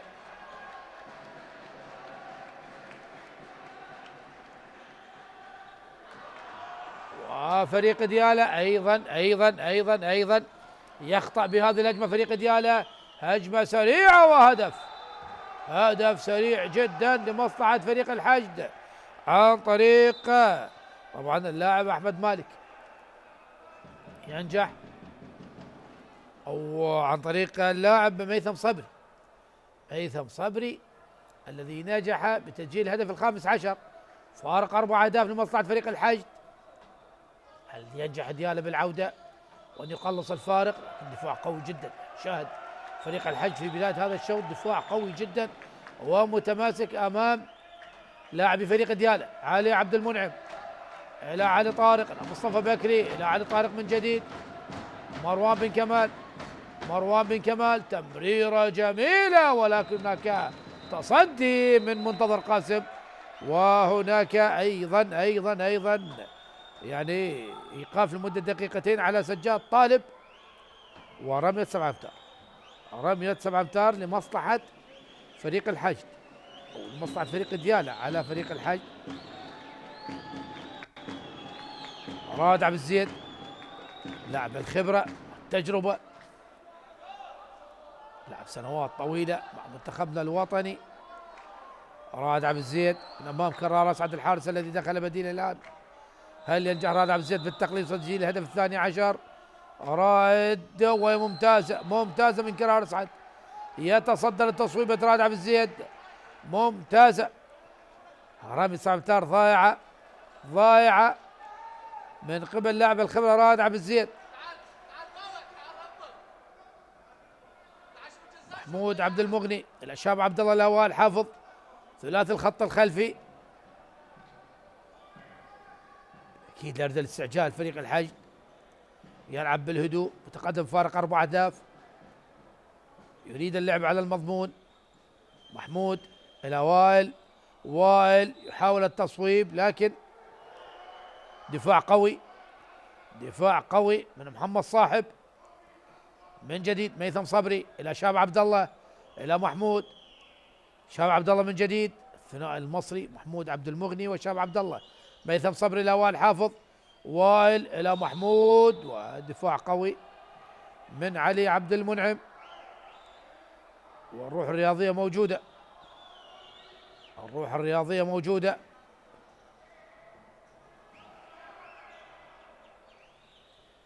محمود دخول وتصويب، وهناك رمية سامتار.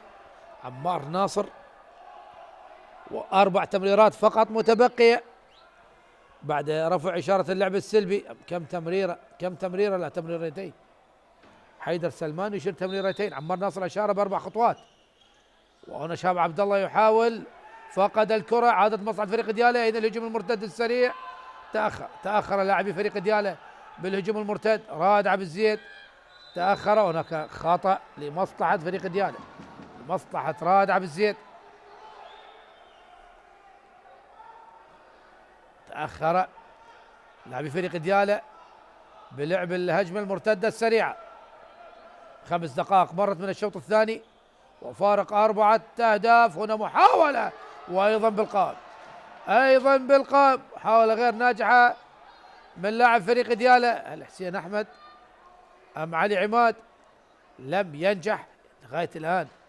يعني مرت 5 دقائق أو تقريبا 6 دقائق. نعم، مرت 6 دقائق من الشوط الثاني وفريق ديالى لم يسجل لغاية الآن. يعني خلال 6 دقائق فقط هدف واحد شاهدناه لمصلحة فريق الحشد.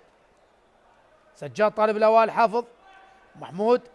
محمود يحاول المرور من أمام علي عبد المنعم إلى سجاد طالب، تصويبه وأيضا بالقائم. وهناك لمس للكرة ولم يلمسها منير قاسم.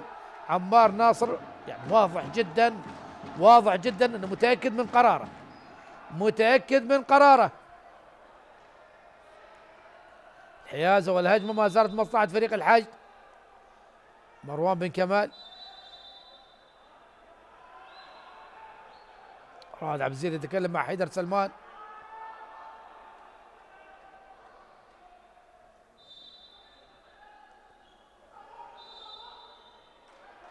رمية سامتار لمصلحة فريق الحشد.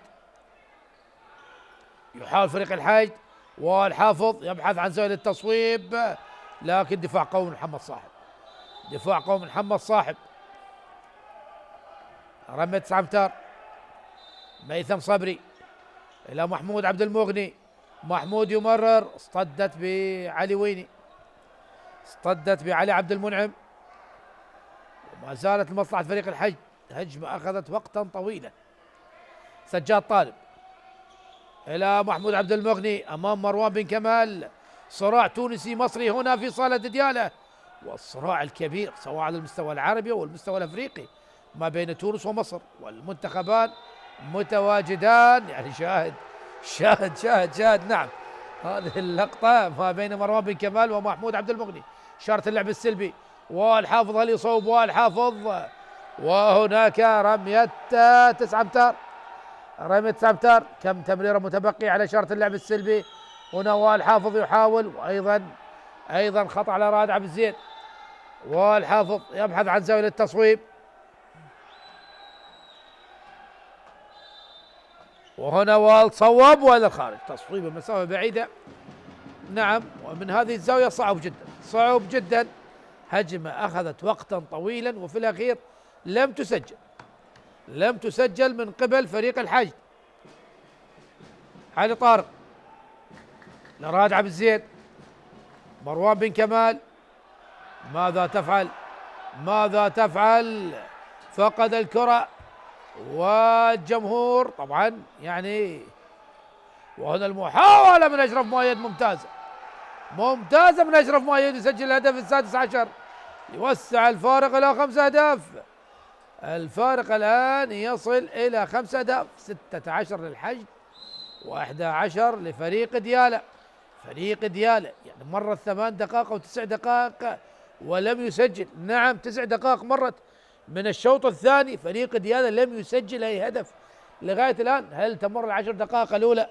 هل يمر كل هذا الوقت فريق ديالى لم يسجل؟ يعني الأداء الهجومي ليس بأفضل أحواله في هذا الشوط. علي عبد المنعم إلى راد عبد الزيد، علي طارق إلى مصطفى بكري، إلى علي طارق، وكادت أن تخطف الكرة. شاهد دفاع قوي جدا من يونس غالب. نعم هذه اللقطات طبيعية جدا، في عالم كرة اليد. نعم هي رياضة ذات مستوى بدني وصراع بدني عالي. وماذا هناك أيضا تدخل بدني آخر قوي. هل هناك إيقاف أم ماذا؟ نعم إيقاف على يونس غالب لمدة 2 دقيقة. يونس غالب يجدد موسم آخر مع فريق الحشد. علي طارق بردة فعل أمام يونس غالب، ولا استخدمت القبضة. وعمار ناصر يطلب من علي طارق الهدوء. هل هناك نقاش حول اللقطة؟ لا، فقط يكتفي طبعا الطاقم التحكيمي بالإيقاف لمدة 2 دقيقة. مصطفى بكري إلى علي طارق، يحاول الآن فريق ديالى تمريرة قطعت من والحافظ، والهجوم المرتد السريع ينجح والحافظ تسجيل الهدف السابع عشر. الفارق بدأ يزداد لمصلحة فريق الحشد، الفارق يصل إلى 6 أهداف، وفريق ديالى ما زال يعاني على المستوى الهجومي. 10 دقائق مرت بالتمام والكمال، وفريق ديالى لم يسجل أي هدف في الشوط الثاني بعد مرور 10 دقائق. متى يسجل؟ هل على الكابتن حيدر غازي أن يتدخل ويطلب وقت مستقطع من أجل إعادة ترتيب الأوراق وخاصة على المستوى الهجومي، أم يتريث؟ لكن الفارق بدأ يزداد. نعم تغيير الآن، توقعت هناك وقت مستقطع لكن تغيير للكرة بسبب عدم صلاحيتها. نعم تبديل للكرة من قبل المشرفين وحكام الطاولة. حيدر غازي ماسك طبعا لوحة التايم اوت بيده. هل يطلب وقت مستقطع بعد هذه الهجمة أم خلال هذه الهجمة؟ لا أعرف. نستأنف اللقاء من جديد أحبة المشاهدين. ديالى يتأخر بفرق 6 أهداف أمام الحشد، هل ينجح بالعودة؟ مصطفى بكري يحاول المرور إلى راد عبد الزيد، تمريرة للزاوية، لم ينجح حيدر جبار من أمام منتظر قاسم. لاعب الزاوية اليمنى لفريق ديالى. أي معاناة هجومية لفريق ديالى خلال الشوط الثاني، معاناة هجومية. طبعا أيضا يعني التركيز ليس بأفضل أحواله بالنسبة للاعبين فريق ديالى، وأيضا دفاعات قوية من فريق الحشد، دفاعات قوية جدا من فريق الحشد. يحاول الآن شاهد وائل حافظ إلى محمود عبد المغني إلى وائل حافظ، وهناك خطأ لمصلحة فريق الحشد. أحمد مالك يعود الآن، محمود إلى سجاد إلى محمود عبد المغني اللاعب المصري، وهدف آخر لمصلحة فريق الحشد. وهناك 2 منت على علي عبد المنعم. يعني المصائب لا تأتي فرادى، والوقت المستقطع يطلبه الآن يعني 12 دقيقة تقريبا، وفريق ديالا لم يسجل أي هدف في الشوط الثاني، ويطلب وقت مستقطع الكابتن حيدر غازي. السؤال هنا، هل تأخر حيدر غازي بطلب الوقت المستقطع؟ لكن يبقى هو شيء خاص بالمدرب، لكن تبقى هذه الأسئلة على المستوى الفني. على العموم النتيجة تشير تقدم فريق الحج على فريق ديالا 18 هدف مقابل 11.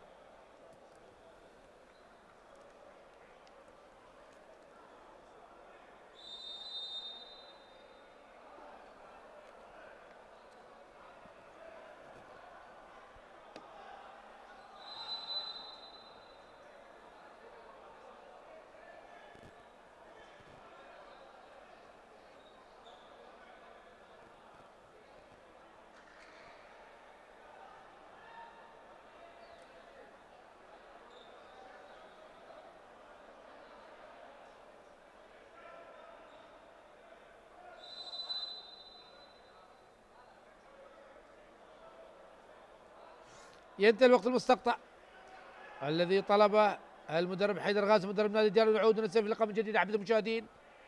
اللقاء الاول للفريقين، الجوله الاولى من دور النخبه العراقي لكره اليد موسم 24-25. ديالا تاخر في ميدانه امام جماهيره بفارق 7 اهداف. هل ينجح؟ هنا مصطفى بكري صوب وهدف. اخيرا اتى الهدف بعد مرور تقريبا 12 دقيقه وبضع ثواني حتى استطاع نادي ديالا ان يسجل هدف، الهدف الثاني عشر ليقلص الفارق الى 6 اهداف. هل تكون العوده بعد هذا الوقت المستقطع، بعد هذا التايم اوت الذي طلبها المدرب حيدر غازي؟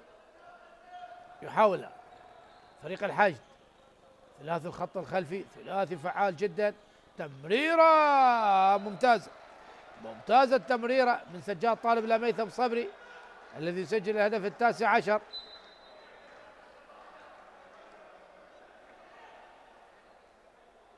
19 مقابل 12. راد عبد الزيد، الراد بدأ يلعب بالخط الخلفي بعدما كان لاعب زاوية. علي طارق يحاول المرور لكن وائل حافظ، ودفاع امام اللاعب علي طارق. رمي 9 امتار، محمد صاحب الى مصطفى بكري، مصطفى يحاول المرور والتصويب الى رائد عبد الزيد، تمريره لمحمد صاحب، وهناك ايضا خطا، هناك ايضا خطا. رمية 9 امتار، محمد صاحب الى مصطفى بكري امام وائل حافظ وسجاد طالب، ورمية 7 امتار. رمية 7 امتار سبب دفاع خاطئ من وائل حافظ داخل منطقة ال6 متر. ورمي 7 امتار، مصطفى بكري امام كرار اسعد. اكيد سوف طبعا المدرب محيي صلاح الدين سوف يدخل اللاعب او الحارس كرار اسعد. مصطفى بكري من امام كرار اسعد، هل ينجح مصطفى بكري بعدما لم ينجح رائد عبد الزيد؟ هنا مصطفى امام كرار والى الخارج. المرة الثانية على التوالي فريق ديالا يضيع رمية 7 امتار بعدما ضيع رائد عبد الزيد. الان مصطفى بكري، يعني لاعبي الخبرة هم من يضيعون رميات 7 متر. اشرف مؤيد محمود، شاهد فريق الحج بالهدوء تماما، اكيد فارق 7 اهداف، وبالتالي يريد الاستعجال. والحافظ تمريره للامير علي لكن ممتازه التألق من منير قاسم من امام الامير علي جاسم، ينجح بالتصدي.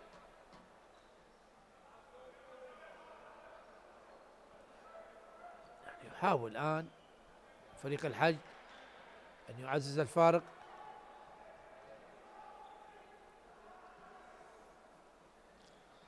سجاد طالب الى ميثم صبري، دفاع قوي جدا من علي عبد المنعم على ميثم صبري. هنا وائل حافظ وهنا التصويب، وهنا خطأ واضح على علي عبد المنعم، وخطأ واضح على علي عبد المنعم.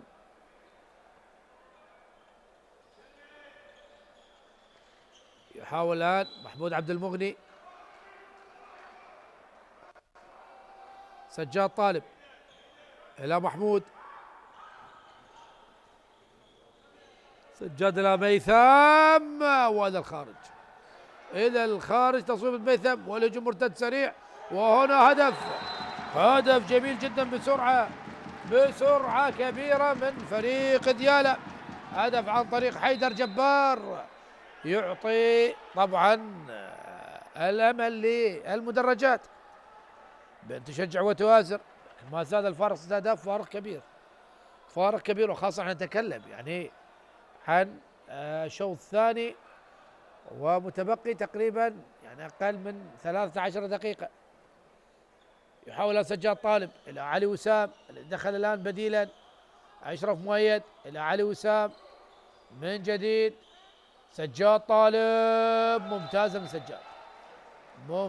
من سجاد طالب، ينجح بتسجيل هدف رقم 20 مقابل 13، ومتبقي ما يقارب 13 دقيقة. نعم 13 دقيقة، والفارق 7 أهداف. مروان بن كمال يعود من جديد، علي طارق إلى مروان، تصويبة ممتازة فاجأ بها الحارس منتظر قاسم، وأيضا دفاعات فريق الحشد. الهدف رقم 14، يعود الفارق إلى 6 أهداف. بدأ فريق ديالا بتسجيل أهداف، لكن في الشوط الثاني فريق الحشد سجل 6 أهداف، بينما فريق ديالا سجل فقط 3 أهداف.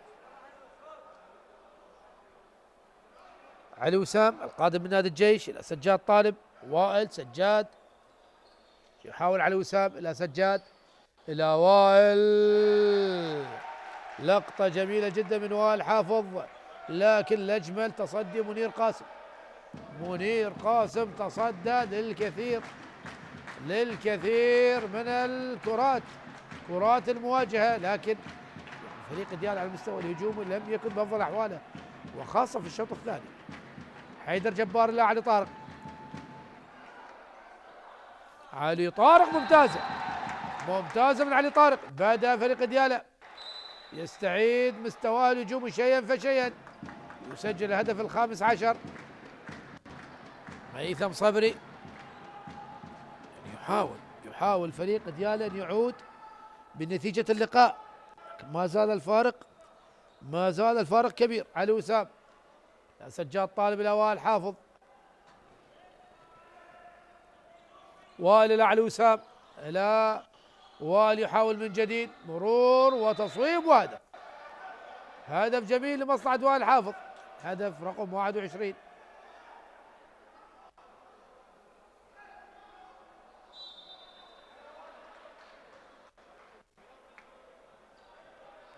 مروان بن كمال إلى حيدر جبار،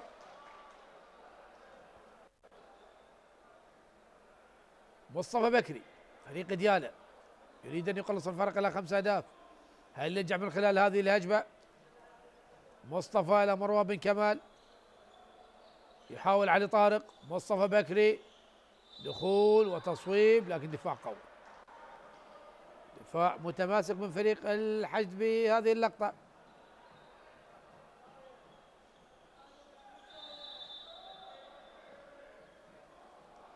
أيضا رمية 9 أمتار لمصلحة فريق ديالا. علي عبد المنعم، هنا مصطفى بكري إلى مروان بن كمال، دفع على أحمد مالك، خطأ لمصلحة فريق ديالا. هنا مروان بن كمال إلى مصطفى بكري، إلى علي طارق، فقد الكرة، وأيضا هناك خطأ وإشارة اللعب السلبي الآن، إشارة اللعب السلبي من حكام اللقاء. مصطفى بكري، يحاول مصطفى، يبحث عن تصويب لمروان بن كمال، صوب، وفي القائم يعني حاول أن يتفادى الكرة حسن حامد، لكن ذهبت إلى الخارج.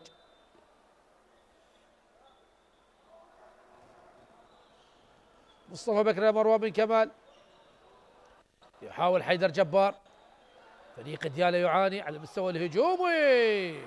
نعم، وهنا افتكاك الكرة وهجوم مرتد سريع من أشرف مؤيد، ممتازة من منير، عادت من جديد إلى أحمد مالك، ينجح باليد اليسرى بتسجيل هدف رقم 22، يعود الفارق إلى 7 أهداف. يعني منير قاسم تصدى، ومن ثم طبعا المتابعة كانت موجودة من اللاعب أحمد مالك.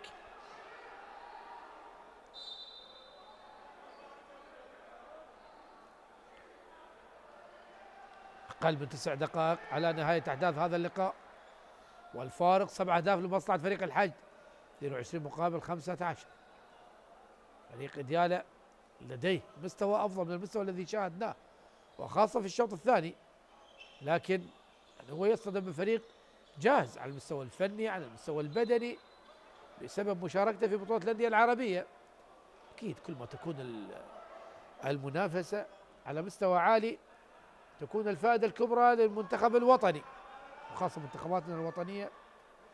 يعني نشاهد الاتحاد العراقي لكرة اليد دائما ما يشارك في البطولات العربية وأيضا الآسيوية. مروان بن كمال، تمرير على عبد المنعم، ينجح على عبد المنعم تسجيل هدف 10. الكرة عين الهجوم المرتد السريع، لسان حال الجماهير، تبحث عن الهجوم المرتد السريع وصد علي طارق الى مروان بن كمال، ايضا ينجح. هدفان سريعان جدا لمصلحة فريق دياله. الهدف رقم 17 ليقلص الفارق الى 5 اهداف، وعلى اثر تقليص هذا الفارق المدرب المصري مدرب فريق الحشد محيي صلاح الدين يطلب وقت مستقطع. شاهد هناك خلل لدى لاعبي فريقه، وبالتالي يطلب وقت مستقطع.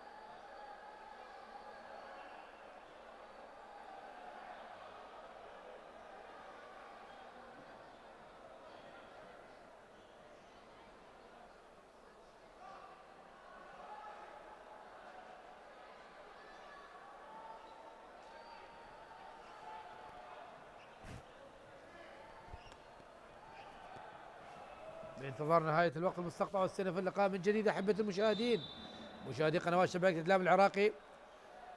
استئنف اللقاء بعد طلب الوقت المستقطع من قبل مدرب فريق الحشد المصري محيي صلاح الدين. فارق 5 أهداف لمصلحة فريق الحشد. هل ينجح دياله العودة من خلال الدقائق السبع المتبقية من عمر هذا اللقاء؟ صعب العودة، لكن من الممكن. هنا خطأ على اللاعب المهاجم، خطأ على اللاعب المصري محمود عبد المغني، ومنير قاسم يطلب الهدوء. مروان بن كمال نعم يطلب تهدئة اللعب.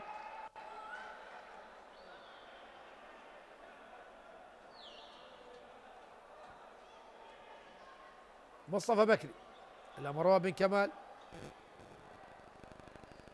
علي طارق، مصطفى. يعني شاهد الآن تمريرات، الآن بدأ التقاطع ما بين اللاعبين. علي طارق إلى مصطفى بكري، إلى علي طارق من جديد، إلى مروان بن كمال، دخل وصوب وتصدى منتظر قاسم، ممتازة منتظر قاسم، هجوم مرتد سريع إلى سجاد حمودي إلى الأمير علي، ممتازة من حسين الأحمد، لكن هناك إصابة للأمير علي جاسم. بالسلامة للأمير علي جاسم. لقطة المشتركة مع اللاعب لاعب فريق دياله حسين أحمد. بالسلامة، أتمنى أن تكون إصابة سهلة وليست بتلك الإصابة التي تبعدها عن الملاعب. بالسلامة الأمير علي. شاهدناه كيف يمسك بقدم الحارس منير قاسم. يتألم كثيرا الأمير علي جاسم، وينقل من قبل سجاد حمودي ويونس غالب إلى الخارج أجل علاجه. وهناك بطاقة حمراء، بطاقة حمراء على حسين أحمد، بطاقة حمراء على حسين أحمد. يعني حتى صهيب رفعت يقول للحكم قرارك صحيح 100%. نعم شاهدنا الإشارة صهيب رفعت مشرف الفريق للحكم.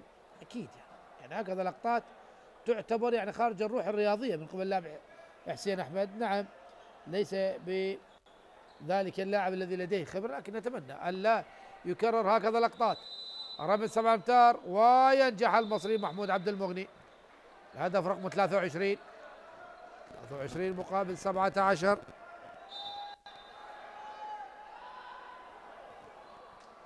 يعود الفارق إلى 6 أهداف، متبقي ما يقارب 6 دقائق على نهاية أحداث هذا اللقاء، والفارق 6 أهداف. دخول رائد عبد الزيد، حيدر جبار إلى رائد. يحاول الآن فريق ديالى أن يقلص. الأمور صعبة كما ذكرت، الأمور صعبة. مروان بن كمال تصويبه ومنتظر قاسم ينجح، وهناك خطأ على اللاعب. نعم مسك الكرة قبل أن تخرج من القوس، قوس 6 متر، وبالتالي خطأ، وتعود الكرة والحيازة لمصلحة فريق الحشد. أحمد مالك محمود عبد المغني والحافظ. شاهد فريق الحشد لا يستعجل تماما بإنهاء الهجمة. هنا علي وسام إلى والحافظ يحاول، لكن دفاع ثنائي من علي عبد المنعم ومصطفى بكري على والحافظ.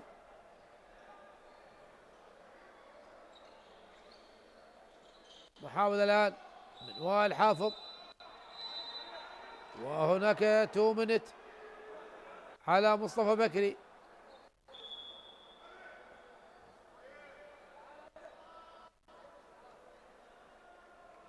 تؤمنت على مصطفى بكري. نعم هو الإيقاف الثالث على مصطفى بكري. ورقة حمراء أخرى تخرج على لاعبي فريق ديالى بعد حسين أحمد الآن على مصطفى بكري، لكن مصطفى بكري بسبب طبعا حصوله على 3 إيقافات، وبالتالي الورقة الحمراء تخرج الآن. محمود عبد المغني إلى وائل حافظ، إلى محمود، إلى علي وسام، إلى سجاد حمودي يصوب، وهدف. هدف رقم 24 مصلحة فريق الحشد، ويعود الفارق من جديد إلى 7 أهداف. أكيد طبعا واضح جدا وضع البدني لفريق ديالى ليس بأفضل أحواله. المباراة الأولى وأنت تصطدم مع الحشد، أكيد لقاء ثقيل. فريق ديالى سوف يرحل إلى البصرة من أجل مواجهة فريق بلدية البصرة، بينما فريق الحشد سوف يلعب هنا في العاصمة الحي بغداد مع فريق المسيب. علي طارق إلى علي عبد المنعم، خطأ، عادة مصلحة فريق ديالى. علي طارق، مروان، حيدر جبار إلى مروان، حيدر جبار إشارة اللعب السلبي. علي طارق صوب، لكن إلى الخارج. تمريرة طويلة وصلت لأحمد مالك، لكن لم يستطع سترة على الكرة. عادت مجددا مصلحة فريق ديالى. مروان بن كمال يطلب الهدوء. نعم هناك نقص عددي لدى فريق ديالى. خروج مصطفى بكري بالورقة الحمراء، ومن قبل حسين أحمد أيضا بالورقة الحمراء. علي طارق تقريبا 3 دقائق ونصف الدقيقة على نهاية أحداث هذا اللقاء. مروان بن كمال إلى رائد عبد الزيد، إلى حيدر جبار. رائد عبد الزيد من جديد، مروان بن كمال. دفاع قوي من يونس غالب. مروان بن كمال يبحث عن تصويب. مروان بن كمال أيضا دفاع قوي، لكن هذه المرة من وائل حافظ.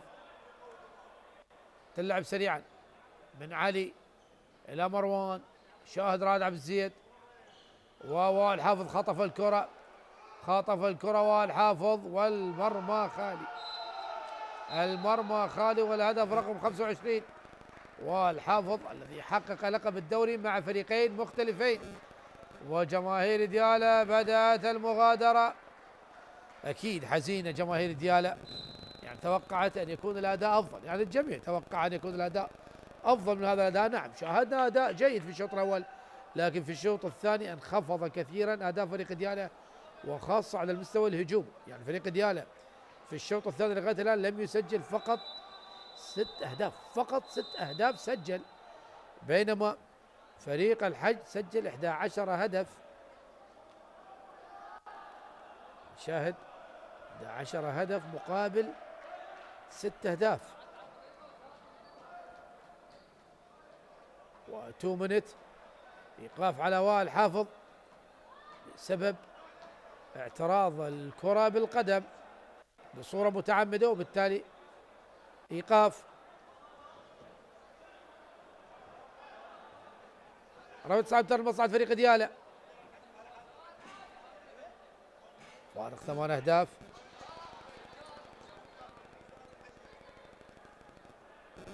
نشاهد جماهير ديالا التي بدأت تغادر الصالة، أكيد يعني غادرت حزينة، توقعت أن يكون الأداء أفضل، لكن جماهير ديالا معروفين أنتم ذواقين وتواقين للرياضة بصورة عامة. نعم دائما ما تحضرون أي لعبة كانت، يعني شاهدناكم على مستوى الكرة الطائرة، على مستوى كرة اليد، على مستوى كرة القدم، دائما جماهير ديالا تحضر، ونتمنى من جماهير ديالا أن تبقى مؤازرة لفرقها الرياضية.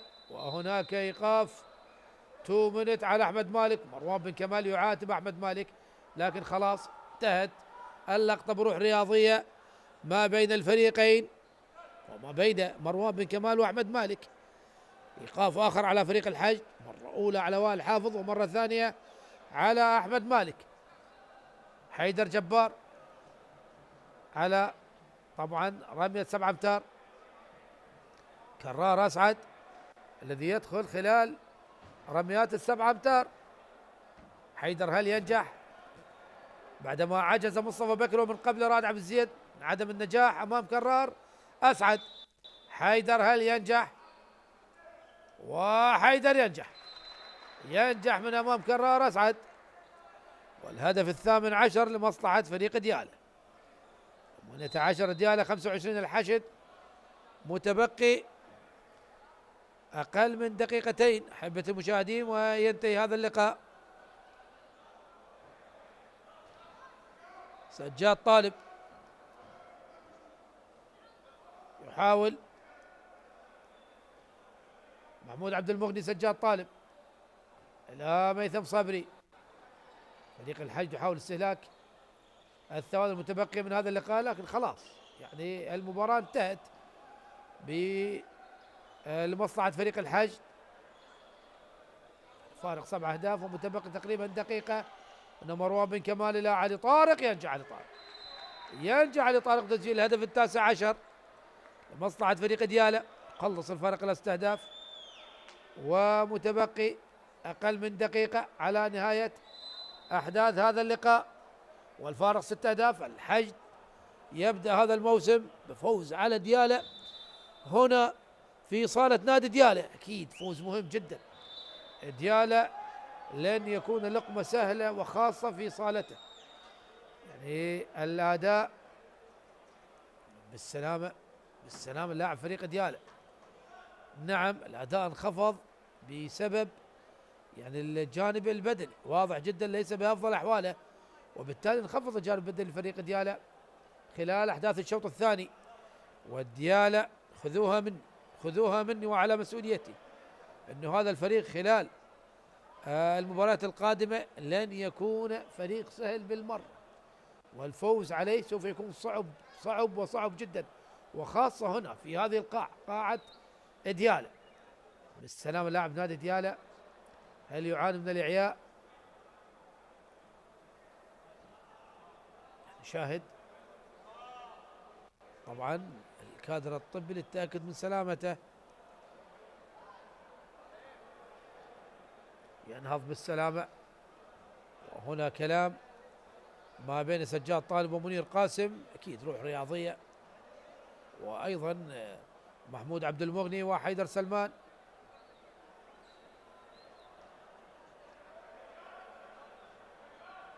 انتظار استئناف اللقاء. الثواني الأخيرة من هذا اللقاء. السلام على علي طارق. الثواني الأخيرة من هذا اللقاء. الحشد 25 ديانة 19. يحاول الآن فريق الحشد محمود إلى ميثم، وهذا لعب الكرة لسجاد حمودي، لكن الهدف لم يحتسب. الهدف لم يحتسب، وهدف من المرمى للمرمى. الهدف لم يحتسب. 25-20 الآن، الفارق 5 أهداف ومتبقي 14 ثانية على نهاية أحداث هذا اللقاء. سجاد طالب خلاص لا يهجم فريق الحشد، وينتهي هذا اللقاء حبة المشاهدين بفوز فريق الحشد على فريق ديالى 25-20، وأول انتصار لمصلحة فريق الحشد في دورينا، وأول خسارة لفريق ديالى. هارد لك لديالى وجماهير ديالى، مبارك للحشد وجماهير الحشد. وفي الختام تقبلوا تحياتي معلق اللقاء علي عنب، والسلام عليكم ورحمة الله وبركاته. زميلي حيدر، أعود إليك بالصوت والصورة والكلام الفني عن الشوط الثاني، لك الكلمة.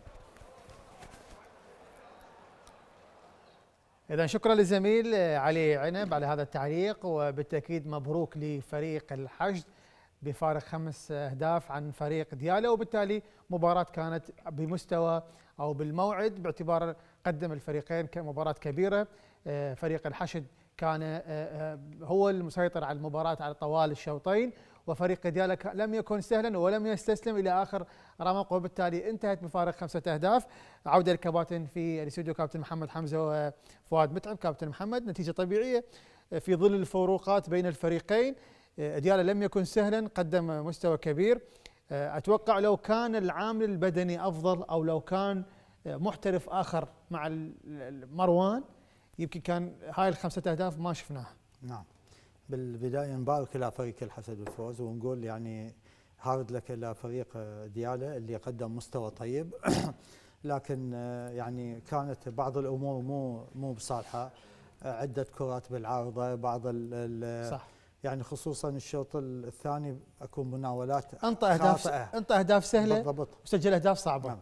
يعني نبدي بالمناولات 4-5 مناولات خاطئه، يعني صعبه فريق بهذا المستوى تكون عدد، بالاضافه لمناولات الشوط الاول فتطلع لها 8-9 مناولات خاطئه صعبه، وكانت حاسمه يعني تنتقل الكره الى الحشد يسجل هدف. صح. خروج مروان بالشوط الثاني بالبدايه اثر لان كان محرك بالهجوم، كان يعرف. وقبل ما يطلع بالشوط الثاني انطى 3 اسيستات الزاويه اللي اليسرى، نعم، او اليمنى، 3 اسيستات لم يستلمها بشكل مضبوط. بالضبط، اعطى اسيست. هو يعني كانت عمليه الاستلام مو صحيحه، بس كان الاسيست الفكره مالته صحيحه. صح. لعب مع الارتكاز، هدف من الثبات، شاغل والنقطه المهمه هو شاغل المدافعين نادي الحشد، يعني كان اكو تركيز.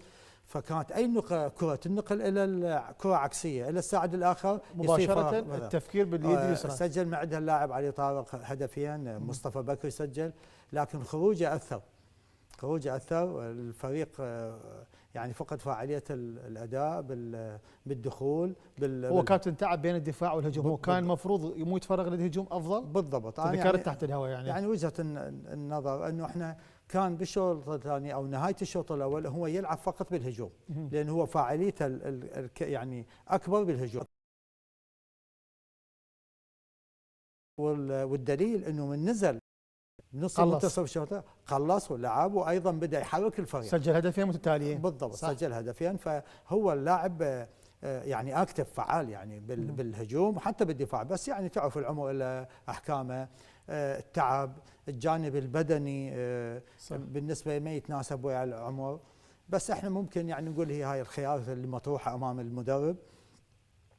الاستعجال ما يعني كان غير مبرر بالنسبه للاعبين ديالى، يعني اللاعبين احنا ما نجي ونقول حتى بتدوير الكره مستعجلين بالضبط، يعني ما نجي نقول احنا نجي المدرب، احنا ما نجي نذبح براس المدرب، لاعب انت عنده خبره ولاعب سنين والقسم بهم لاعبين منتخبات وطنيه، هذا الاستعجال اللي غير مبرر. يعني ليش؟ المفروض انا اتأنى وممكن اسجل، يعني من يتأنون اكو نقطه مهمه، نادي دياله متى يتأنى يسجل هدف. طيب بس مع ذلك هي آلت هذا الى هذا الحال، ويعني نتمنى يعني الفريق ديال المباراه القادمه ان شاء الله يقدم مستوى افضل. اكيد اذا عوده المحترف الاخر راح يكون مفارق له. كابتن فريق الحشد قدم مباراه متنوعه، استخدم بها اساليب متنوعه، وبالتالي هو كان يماشي فريق دياله، لا هو يخلي فارق كبير ولا يتراجع لورا، وبالتالي قدر ياخذ المباراه من فريق دياله، رغم انه فريق دياله لم يكن سهلا. طبعا هذا نابع لانه عند البدائل اللي تلبي التعامل ويا احداث المباراه. يعني شفناه احنا ببدايه المباراه كانت البدايه صحيحه لنادي دياله، وبعدها العشرة الثانية من الشوط الأول رجع نادي الحشد للمباراة وسجل أكثر أهداف. نجي للشوط الثاني نفس الشيء، بداية الشوط الأول ما سجل، أول 10 دقائق سجل هدفين، بالعشرة الثانية من المباراة سجل أهداف الأخيرة اللي تركزت بها المباراة أكثر من تقريبا 6 أهداف سجل. بعدين بالنهاية بالعشرة الثالثة سجل أقل. هذا دلالة على أنه المدرب سيطر على يعني نوعا ما، يعني حس فريقه انه مسيطر على المباراه، يقدر يتلاعب بالتبديلات مالته وبالتالي يفوز بالمباراه. لذلك نشوف احنا كثره التبديلات، يعني اشرك اكثر اللاعبين، بس هو همين اللي حاجته لانه طيب هناك قصور من بعض اللاعبين. اعتذر على المقاطعه، خلي اعود مره ثانيه الى قاعه دياله مع زميل المراسل دريد. مساء الخير زميل دريد، والحديث عن مباراه اليوم. فريق الحشد حقق المطلوب، فريق دياله لم يكن سهلا، وبالتالي فوز مبروك لفريق الحشد وهارد لك لفريق دياله. تفضل زميلي دريد.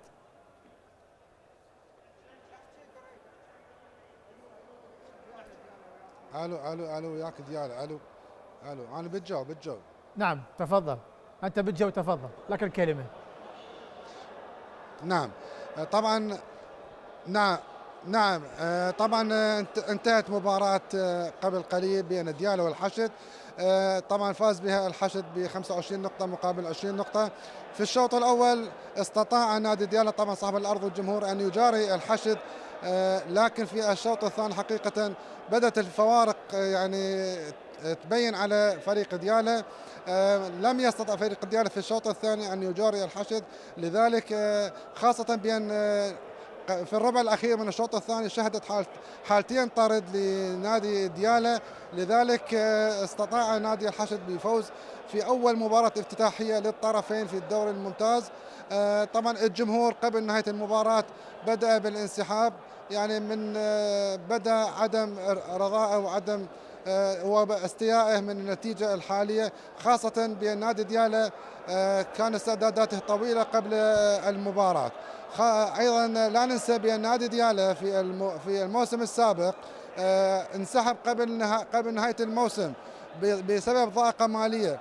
هذا الموسم تم معالجه المشكله وتم دعم هذا النادي ودعم هذا الفريق. نعم زميل لكن دريد. في المباراه الافتتاحيه للاسف طيب. لم يلبي طموح الجمهور الحاضر في هذه القاعة، على أمل إن شاء الله أن يعني تكون النتيجة الأخرى طيب. في المباراة القادمة ترضي الجماهير بالتأكيد الرياضية الكبيرة والعاشقة للنادي. بالتأكيد نتمنى التوفيق إن شاء الله لدياله في المباراة المقبلة. شكرا جزيلا زميلي دريد. كابتن فؤاد، كان الحديث عن فريق الحشد، تفضل لك نعم.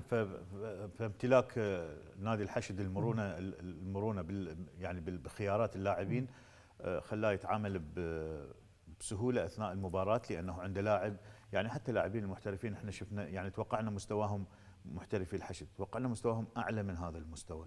يعني نوعا ما احنا يعني ما نقول ما اثر. هي مباراة اولى، ممكن مباراة المقبلة راح نشوف ان افضل. بالتالي كابتن فؤاد متعب، شكرا لحضورك. شكرا جزيلا لك، وشكر الشكر الخاص للكادر اللي تعب ويانا. شكرا جزيلا كابتن محمد حمزه، شكرا لحضورك. كل العاملين بالقناة شكرا جزيلا لكم. الشكر موصول لمشاهدينا الكرام في متابعة هذا الاستوديو. انتظركم في مناسبات اخرى ان شاء الله، والى اللقاء.